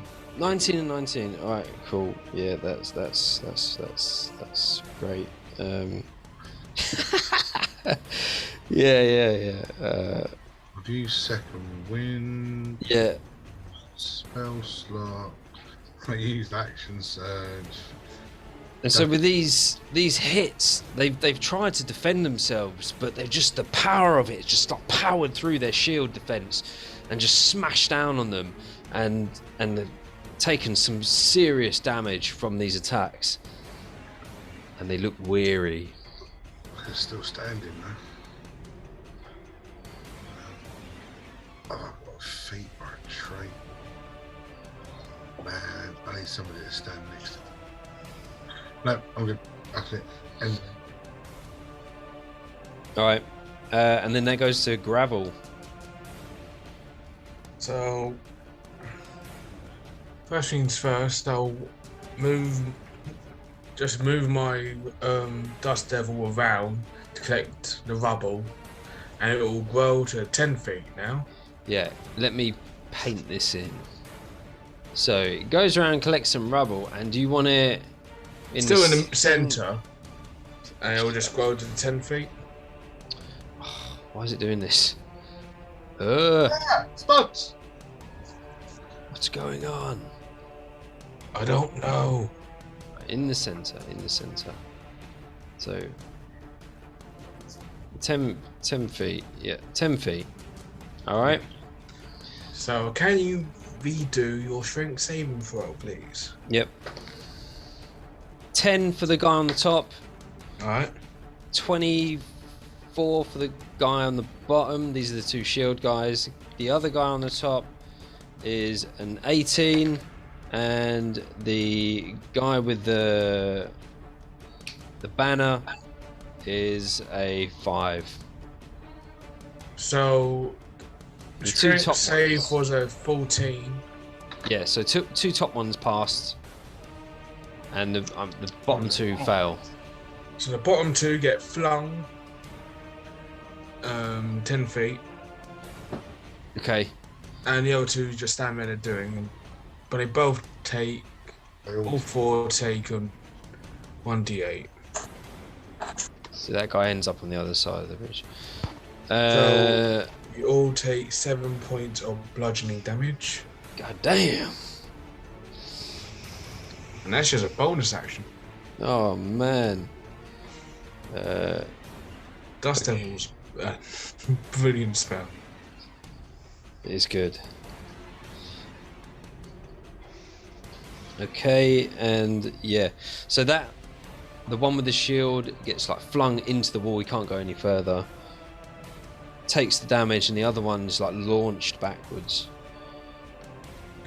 Okay. Straight back, and you can see as the other one gets launched all the way back, some of the sort of glowing energy that it was passing on to its comrades has gone, but one of them still remains. So there's still glowing energy on that Lancer type bloke. But if I move, do I have a clean shot at the guy with the banner? Because Where do you want to move to? Like, it's in the corner, per se. So the only way you're going to get a clean shot on him is if you move right up next to Baramaham on the top. Otherwise, he's in complete cover. Okay.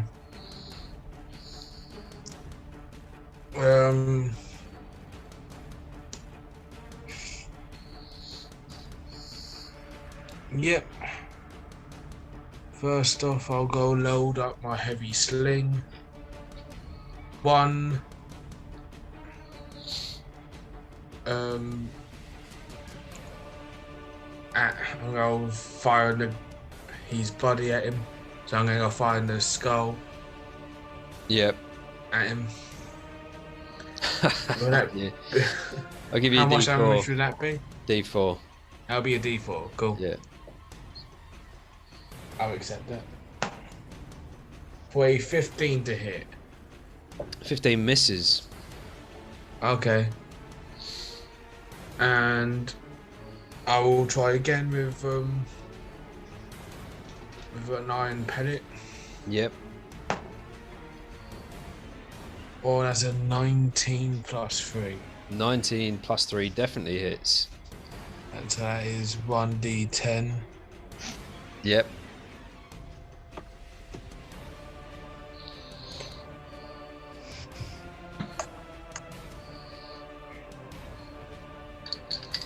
Now, altogether is a... That is a 6. 6. Yeah, 6 points of bludgeoning damage. Right.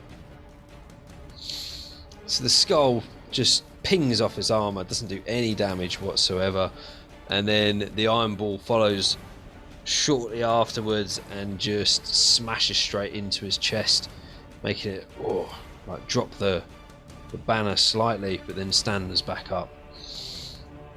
Proud. Have you got anything else? Just gonna go see if I've got any traits. No, I don't. Cool. So what happens if creatures move within this dust devil? Have they got like any disadvantages, or do they take any additional damage? If they walk into it, they have to go do a strength saving throw. Alright, so what if they're already in it? Thing. Discretion. Yeah, it's the transgression, to be honest. I say because it's whirling wind and it's creating some sort of force, it can half the speed of any creature that's within the dust devil. I think that makes sense. So this Lancer is going to move round, and he was going to try and get some sort of angle where he can really get a good thrust in. But instead, he's just going to stand. Like one of my mother's old patrons. He's going to remain in position instead, and he's going to thrust because he has 15 feet with his shaft straight to Baramaham. Oh, fuck you, you little piece of shit.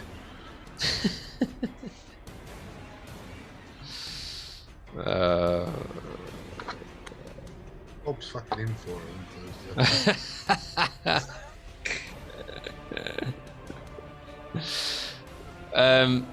Yeah, for an 18 to hit.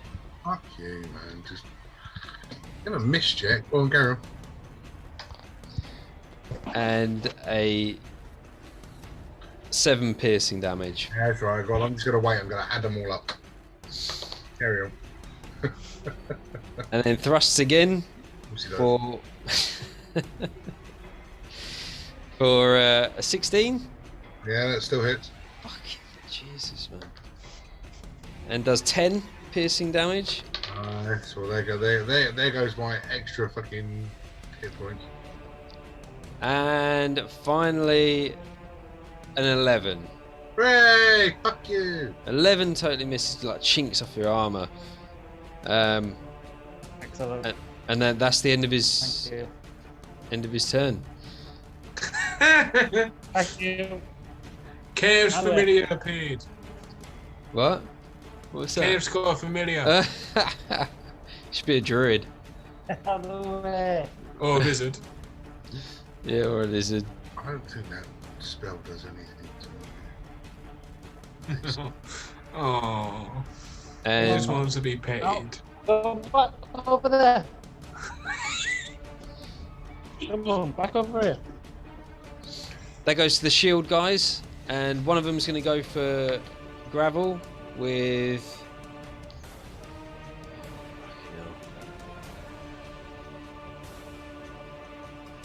Oh my god, wrong thing.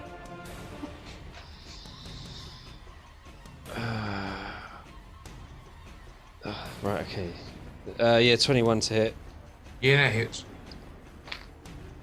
and deals 6 slashing damage with his axe, and you have disadvantage on all attacks with creatures within 5 feet of him. I'm going to use my reaction. Yeah, go for it. Sentinel, bitch! What? Sentinel. Oh yeah. Natural 20! But I've got the other guy there, so disadvantage. And the other guy's had. Oh no, in fact he hasn't had his. In fact, this is the other guy's turn. So the beginning of his turn. So yeah, you don't have a disadvantage. You have. I don't have a disadvantage. You don't, because it's Oh, the beginning of his turn has happened. I'll take natural 20. Thanks. I think he's trying to. You're getting your good books now, so you don't. No, kill a I'm playing the game. I'm playing the game. Nah, I'm winding you up, man. So that is 21 points. Hold on. Plus my D4. 25 points With the great sword. with the great sword on the one that just attacks gravel. The rage and pain going through your body, and the memories of everything that you went through the previous time. It's just built up all this energy, and you just smash down on this creature, and it just explodes.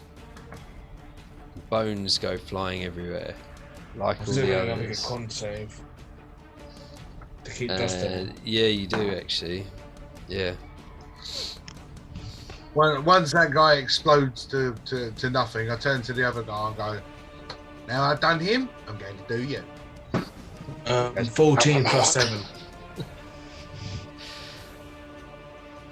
Yeah, that's fine. 21. Cool. Yeah, that's absolutely fine. Let me get a dead dude. Oh, he's so small. Yeah. I'm so dead. And this one is going to attack Bramham for an 18 to hit, and an 8 slashing damage, Fuck. attacking you with his shield with a shield bash, and I need a Oh, mate, strength I'm not even going to, mate, you're going to lose this. Go on, carry on. strength saving throw. Yeah, cool. So let's do without advantage 22, with my advantage, still 22. 22, yeah, you're fine. And you take 5 points of bludgeoning damage from the attack. And that ends his turn. And then that goes to Kenneth. Still surrounded. So the skeleton that kind of shot and it fell over What? and Say got it again. back up. Yes. So Kenneth shot one of the skeletons, yeah, and Yeah. it got back up. Yep. Has Kenneth sort of linked the fact that the horn was the thing that brought the skeleton back up? So when he blew the horn, you saw like some blue magical energy swirl across the floor, wrap around this creature, and raise it back up. So you So saw this. everybody knows then that the Yeah. banner guy needs to die. Everybody knows that the banner is providing some additional power. You raise me up so I can kill Kenny.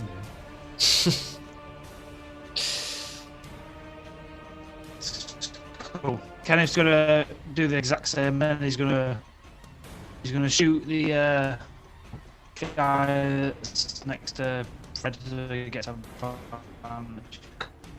Yep. Oh, hang on a minute. No, he's not. He's gonna shoot the one next to Ramaham. Okay.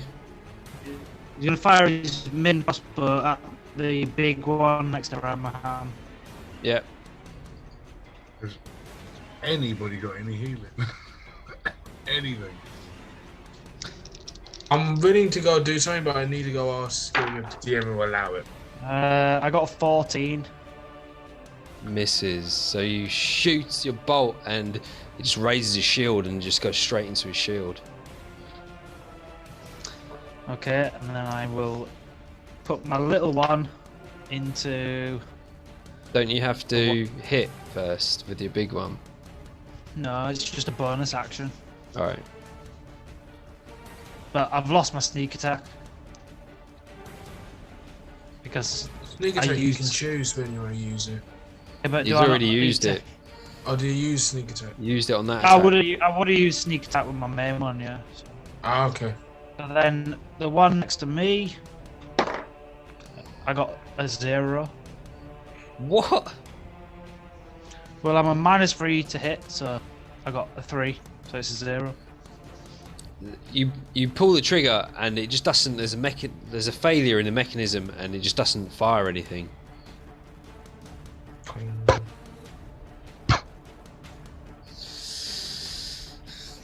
This. And that's Kenneth's turn, unfortunately. Yeah. Sure. Bad dice. Yeah. And then, but as he's doing, he's going, "Get the bastard with the banner!" If it wasn't obvious enough. All right, I'll let you have that one. Everybody hears that. Yeah, unfortunately. Okay. Hit to him. As that's happening, there's the guy with the crossbow on the bridge, as he took his aim last Besiege the bony banner bearer! as a much more steady shot this time, and shoots his previous target Go on. for a 21. Yeah, and that hits. And with this shot, because he's focused on you, he gets additional damage. Go on, sharpshooter. That's exactly what his name is. No, I think that's the field. Sharpshooter. So you're lucky I rolled a 1 for damage, so with his modifier... Oh, come on, I'm going through so many modifiers here. 5 piercing damage standard, however you take an additional 10. So you get 15 piercing damage on that one shot. He then fires off a second shot at you again for a 11 this time. That Yes, misses. misses, and that's the end of his turn. And then 17 for my con save. yeah, it's good. You keep your concentration. Reynold sees the distress that Baramahan is in, and he runs forward. Oh, Baramahan! Heal! Puts his hand out. High five. And hang on a minute. Get another stat block up now.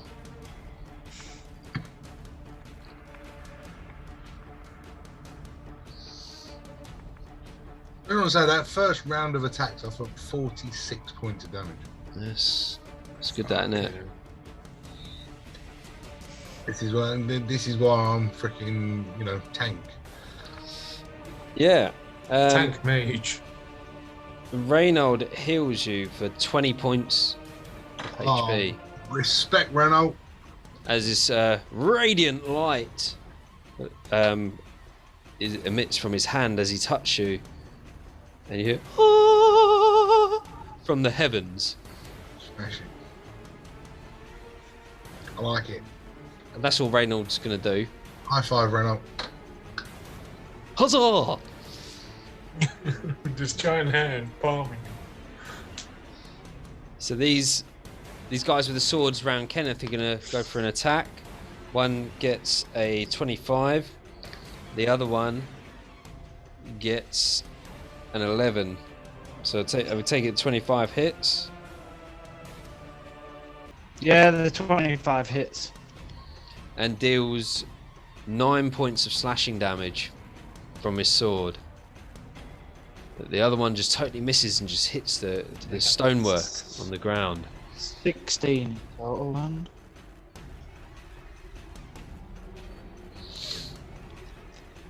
So 16 in total I've taken. 16. Alright, nice one.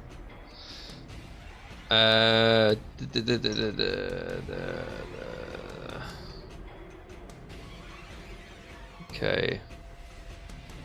So that finishes their turn. And then the one with the banner goes with his horn again. The energy transmits through the ground and raises the shield dude. You hear bones cracking. We cheating for Dan? That's what his stat block is, sorry. Oh, that one's tiny.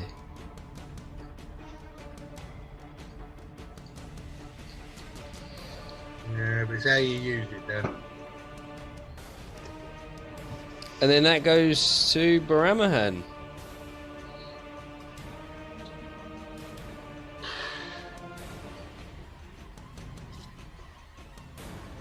Bonus action, I'm going to cast Magic Weapon. I've got a While magic weapon. I'm casting, do I want to cast Magic Weapon? No, I'm going to stay enlarged. Alright, I'm so we go searching for a magic weapon then. No. It's not that kind of magic weapon. It's the weapon in my hand becomes magical. What do I want to do? I want to buy. Would like to live. Do you know what I think? I take advantage of being big and swing the shit out of it again. So, fella on my left. Yep, Or fella on my right. on your right. Go for the one on the right. Yep. Great sword swing number 1. 18 to hit. That hits. Hooray! Oh, that's really rubbish. 12 points. Nah, 12 does it. Does it? And Oh, totally okay. I didn't even need to have my D4. smashes him against the wall. Another 4, so 16. And extra bones go flying even further. And then, alright, and then the one next to gravel. Yeah, My sword! That is 18 to hit again. 18 hits. And double d6. That is 13 points, but I get my d4, so I'm going to roll it anyway, even if he's dead. That's 16 points of damage. Oh, you do some considerable damage to this creature, but it's still standing. Dang, bro. Already used actions. My bonus actions. I can cast a spell, but I don't want to because that will then take me away from being large. I like being large.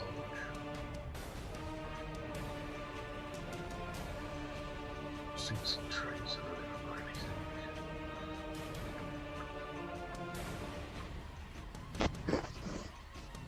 Is there... Nope. Continue, Mr. DM. Okay. Gravel? Alright, so hearing Kenneth shout, "Get the horn, bastard," on the banner, I will bonus action move Dust Devil towards him. Yep. In doing so, it will grow another 10 feet. Yep. May it be, is it 10 or is it going to be another 5? Let's watch that. Thought it was 10. I think it grows 5 feet each turn, doesn't it? What is it? Yeah, 5 feet each turn. How high does it go? Up to.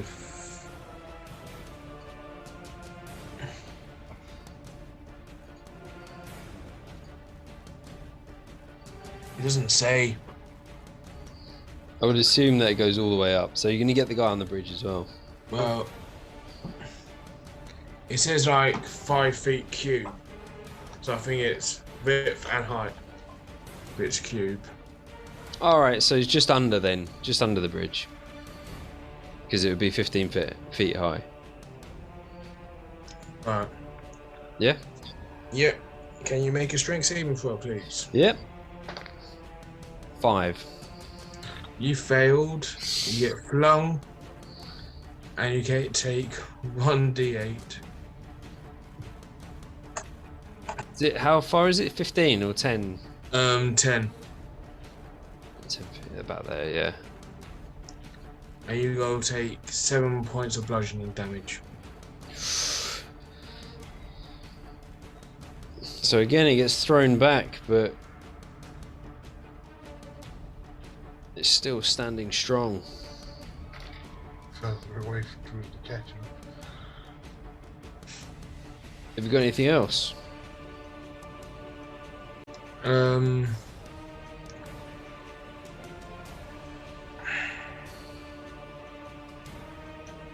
How far is it?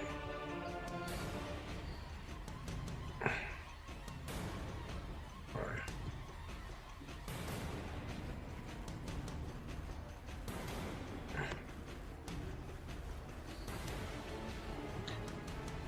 Cool.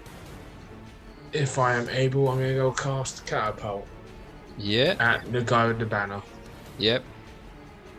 Can you make a dex saving throw? I can't imagine the modifier being very good. Let's have a look. 9. Cool, you're gonna go take all of this. Please.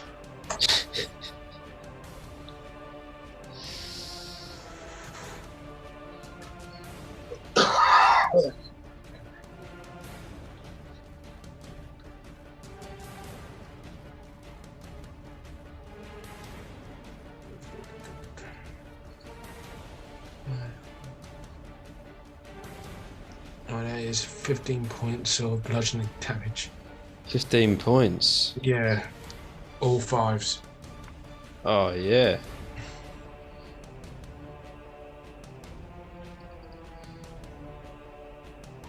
Okay.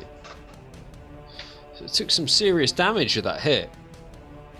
And you can see that it's getting like dented, scratched up. And it's sort of, it still stands up though. Stands up holding the banner high.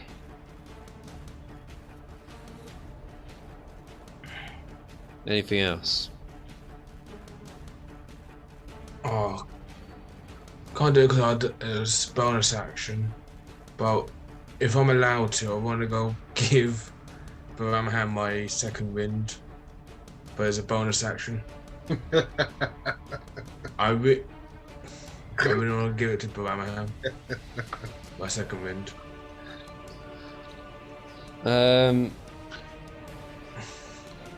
No. Yeah, I know. You're such a bloody mug. Hey! He's currently big right now and doing a lot of damage. I gave myself this spell. I thought it would be really useful. It's pretty useful, actually. Oh. Right, And so you- if that finishes your turn, There's my turn. this guy with the lance comes round. It goes for you, Gravel. Cool.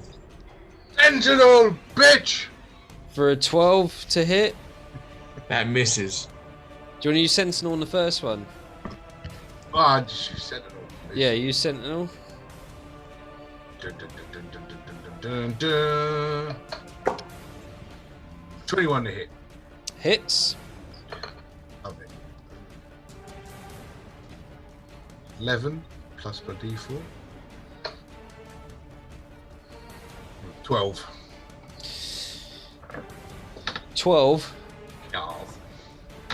smashes him to pieces. Boom, baby.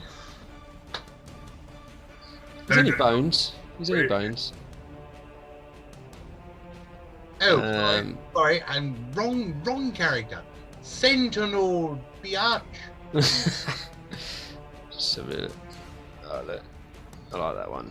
That's my favourite. I made all of these tokens on Hero Forge. How good is that? Oh, yeah. And then obviously that ends his turn because he's dead. So then the shield dude goes to attack Gravel because he's right in front of him I can't help it this time. I want to get my reaction. That's fine. for an 11 to hit, which I guess misses. Yeah, that misses. Then goes for his shield bash with a nat 1. Here we go. Now my rolls are coming through. I was rolling really well at the beginning of the Are battle. you freaking kidding me? You had 6 rolls on the trot above 20 against me. I know. Yeah, but they've got pretty high modifiers, these guys. They're just pretty weak.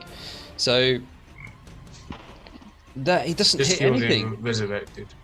Yeah, it doesn't hit anything at all. And then that goes to Kenneth. Well, I'm gonna shoot the same guy in the face. And another one. How the fuck am I getting past Dust Devil? I can dismiss it if you want.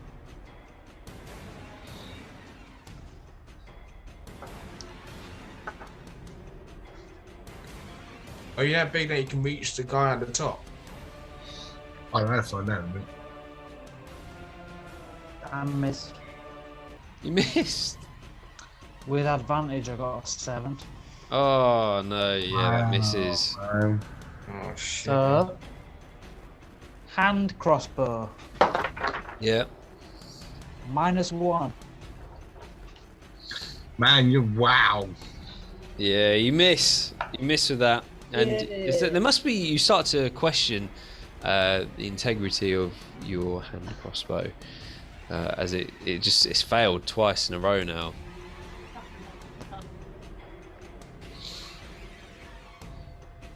And the guy on the bridge moves across into the middle, takes a shot on his target again for a 20 Oh, Kenny. for a 22 to hit.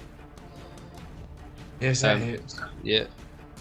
And that is, sorry, I've forgotten the thing. Trying to remember all these modifiers and stuff.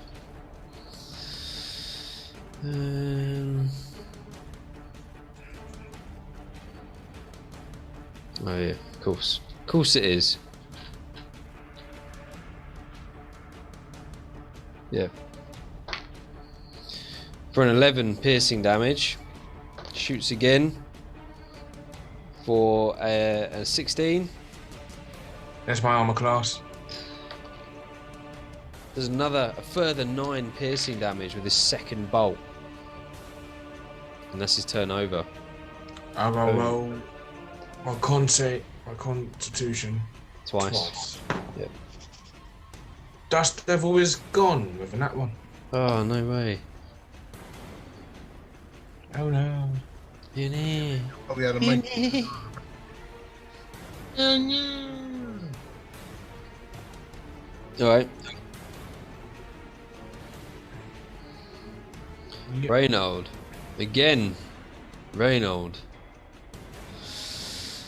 So he makes his way round Bramahan and he shouts, "Charge!" and moves all the way up to the bone geezer holding the banner. Makes a couple of attacks with his sword. Misses. Misses both times. Goes back to the top. So moving over, these two guys with the swords, they try to attack Kenneth again. Miss. And then the second one is a hit, I suppose, with a 17. Yeah. And does 8 points of slashing damage on Kenneth. 24 total damage. Kenneth's, I think this is one of the biggest beatings Kenneth's taken. I know, but Kenneth's normally at the back hiding away. Well, he was this time, but... Until somebody put me in harm's way. And so this guy with this creature with the banner is like, he like goes, blows his horn again, and this guy with the shield is moving away, so you get an attack of opportunity. He's going to move back to where he is. I think he can make that distance, can he? Yeah, just about. So yeah, you get an attack of opportunity on that creature, Gravel.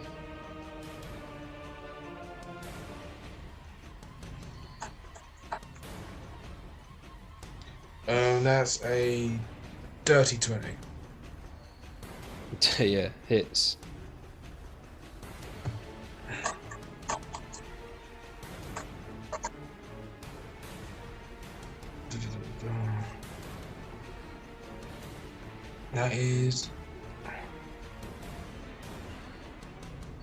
That's 9 points of damage. 9 points. So it takes it. As it turns, the shield just drops, and you just you hit it across the back. But it continues running and takes up its position on the far end.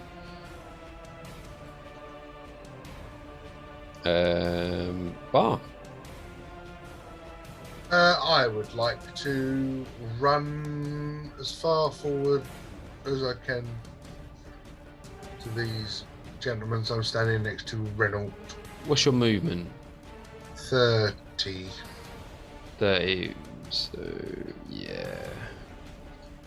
So you have to run over this difficult terrain, which is right in front of you, which will get you. It'll still get you within range with your size.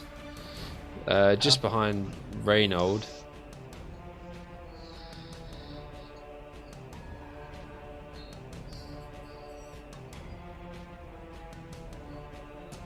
So Reynold moves out the way so you can come in.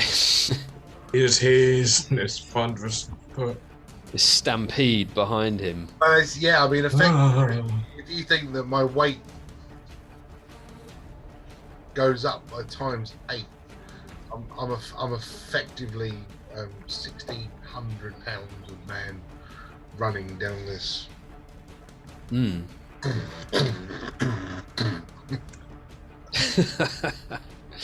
Yeah, Oh, dude. Reynold definitely hears that. I've been 12 foot tall. So why would you be on 2 legs if you're 12 foot tall? So what are you doing when you get there? I'm going to smash him in the face with my greatsword. Who are you going for? Reynold. The bitch. The guy who keeps blowing his horn. Yeah. Well, that is a dirty 20 to hit with the first attack. The shield guy is going to use his reaction to impose disadvantage on your attack. Well, that will be a natural 20. All right. Okay. Oh. So yeah, hits. So yeah, the disadvantage was a dirty 20. Okay.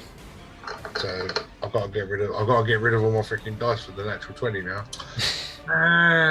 27 points of that. So with the disadvantage of the single, that is going to be 11 points. Plus my D4. Hold on. So first attack is 15 points. Okay. And we've got to put the second attack out there. That is going to be another dirty 20. You don't get disadvantage on this one. Cool. It's another dirty 20, and that will be. Oh, damn you. How do you cock a dice on flipping. God, how is that possible? Don't know. You're special. So that will be 14 more points of damage. Yeah, this thing. So, my God, you're doing so much damage to this thing, but because it's just so heavily armored, it's still standing. Although looking quite tired. As tired as a load of bones can look. Yeah. Bonus action. I've got nothing to offer, so I'm good. Gravel.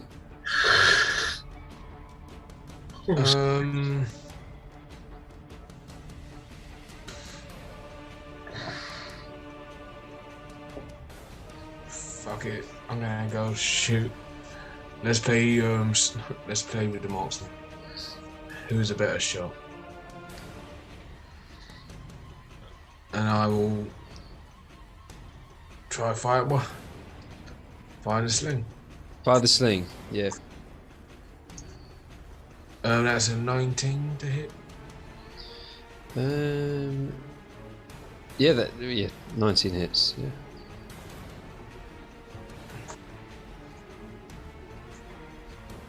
For 9 points of damage. Marksman's so weak. It goes straight through the marksman. And he's obliterated, and bones just shower down on Bramahan, Reynold, and the other two bone warriors.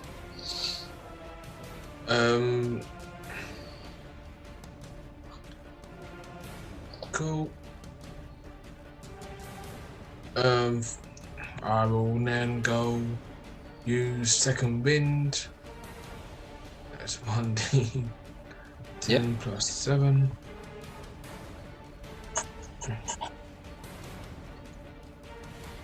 Cool, that's 14 health by rate. Go up by. Mm-hmm.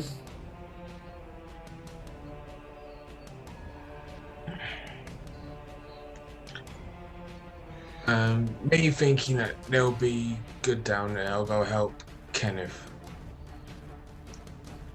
Alright. Move 1, 2. What's there? Let's see how far I can move. You can move, you can get there. Yeah. Yeah, easily.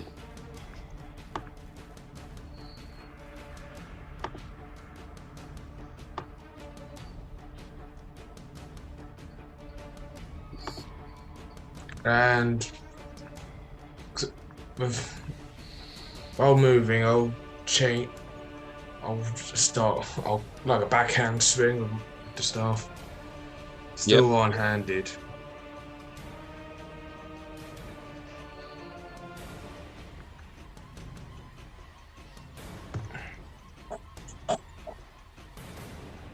Boy, 23 to hit. That hits. 1d6. I'm waiting for those days when we get into the campaign where we go, yeah, does the 22 hit? You're like, no. Don't. No, I've done I'm not looking forward to those days. That'll be 10 points of 10. bludgeoning. You Just right in see, front of me. so you hit, you hit him, and he too just like falls. It's just like dead. It's the best way to explain it. There we go. Dead dude, right there. And these are really weak.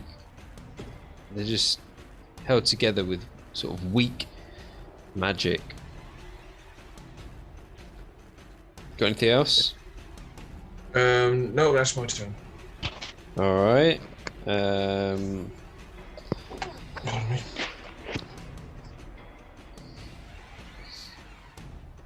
So the shield guy where Brahmahan is goes to attack him for a 23 Jesus.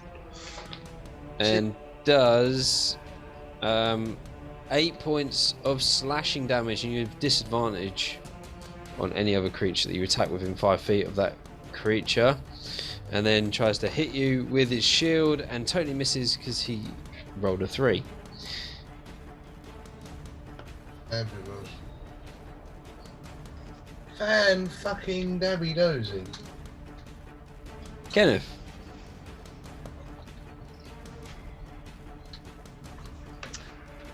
Oh, Kenneth is going to fire a long ball shot from where he is at. Is the banner bearer within 5 feet of anyone else? Yeah, it is, but he's completely behind your allies. What about the other skeleton dude? You can Can I just see about, him? yeah, you can get him. Well, Kenneth's gonna he's gonna go for it. Tomorrow's gonna be it.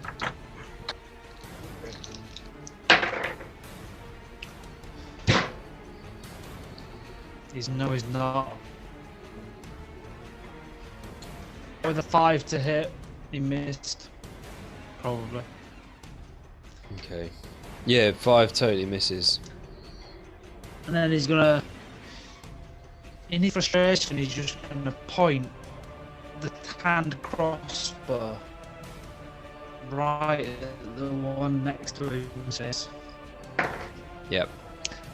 the 14. Hits. Nice. It's gone hit, has it? Yep. Ooh. Need to roll some damage. 6 damage. Nice. 6. Boom, he like explodes into a cloud of bones. Hold it back. That was just 2. So is there anyone else near him now? No, nobody else is near him. He's just all Okay, dead. so Kenneth is going to use his full 30 movement to move towards the guy with the pawn. Yep. So you get to there.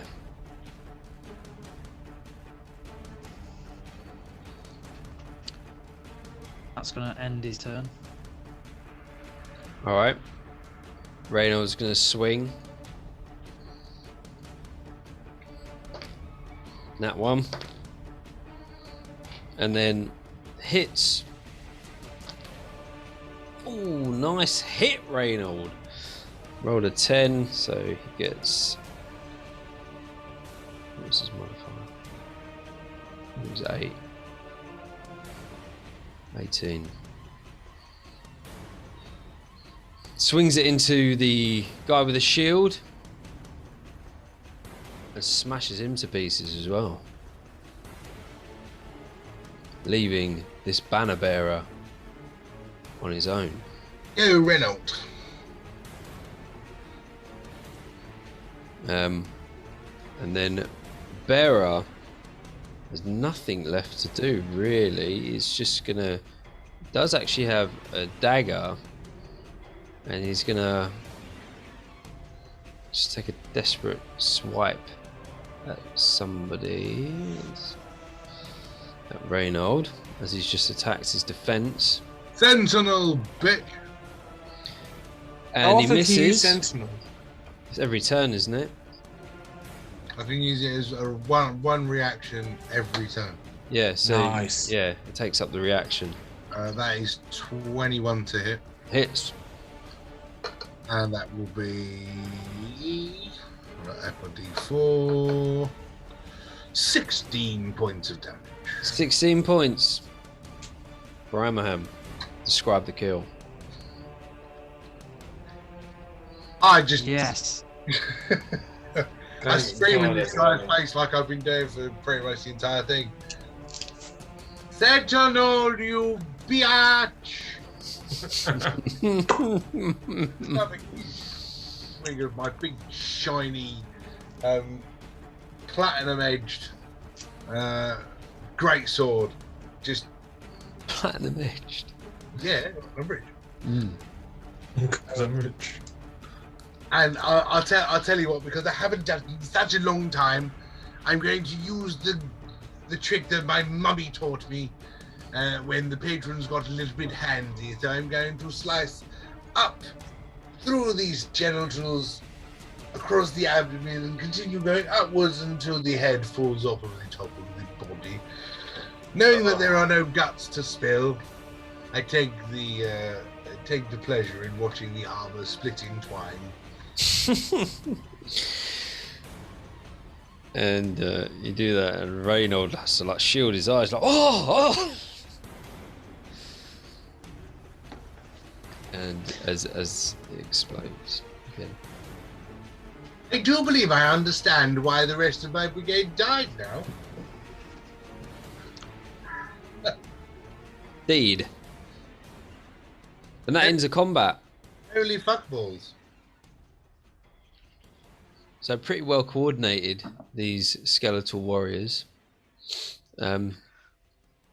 Tactics learnt from their years of war fighting in their previous lives. Question: would we know about, or would I know about, the insignia of Kenneth's ring? Oh, well, I'll tell you what. We'll leave that for the next session. Cool.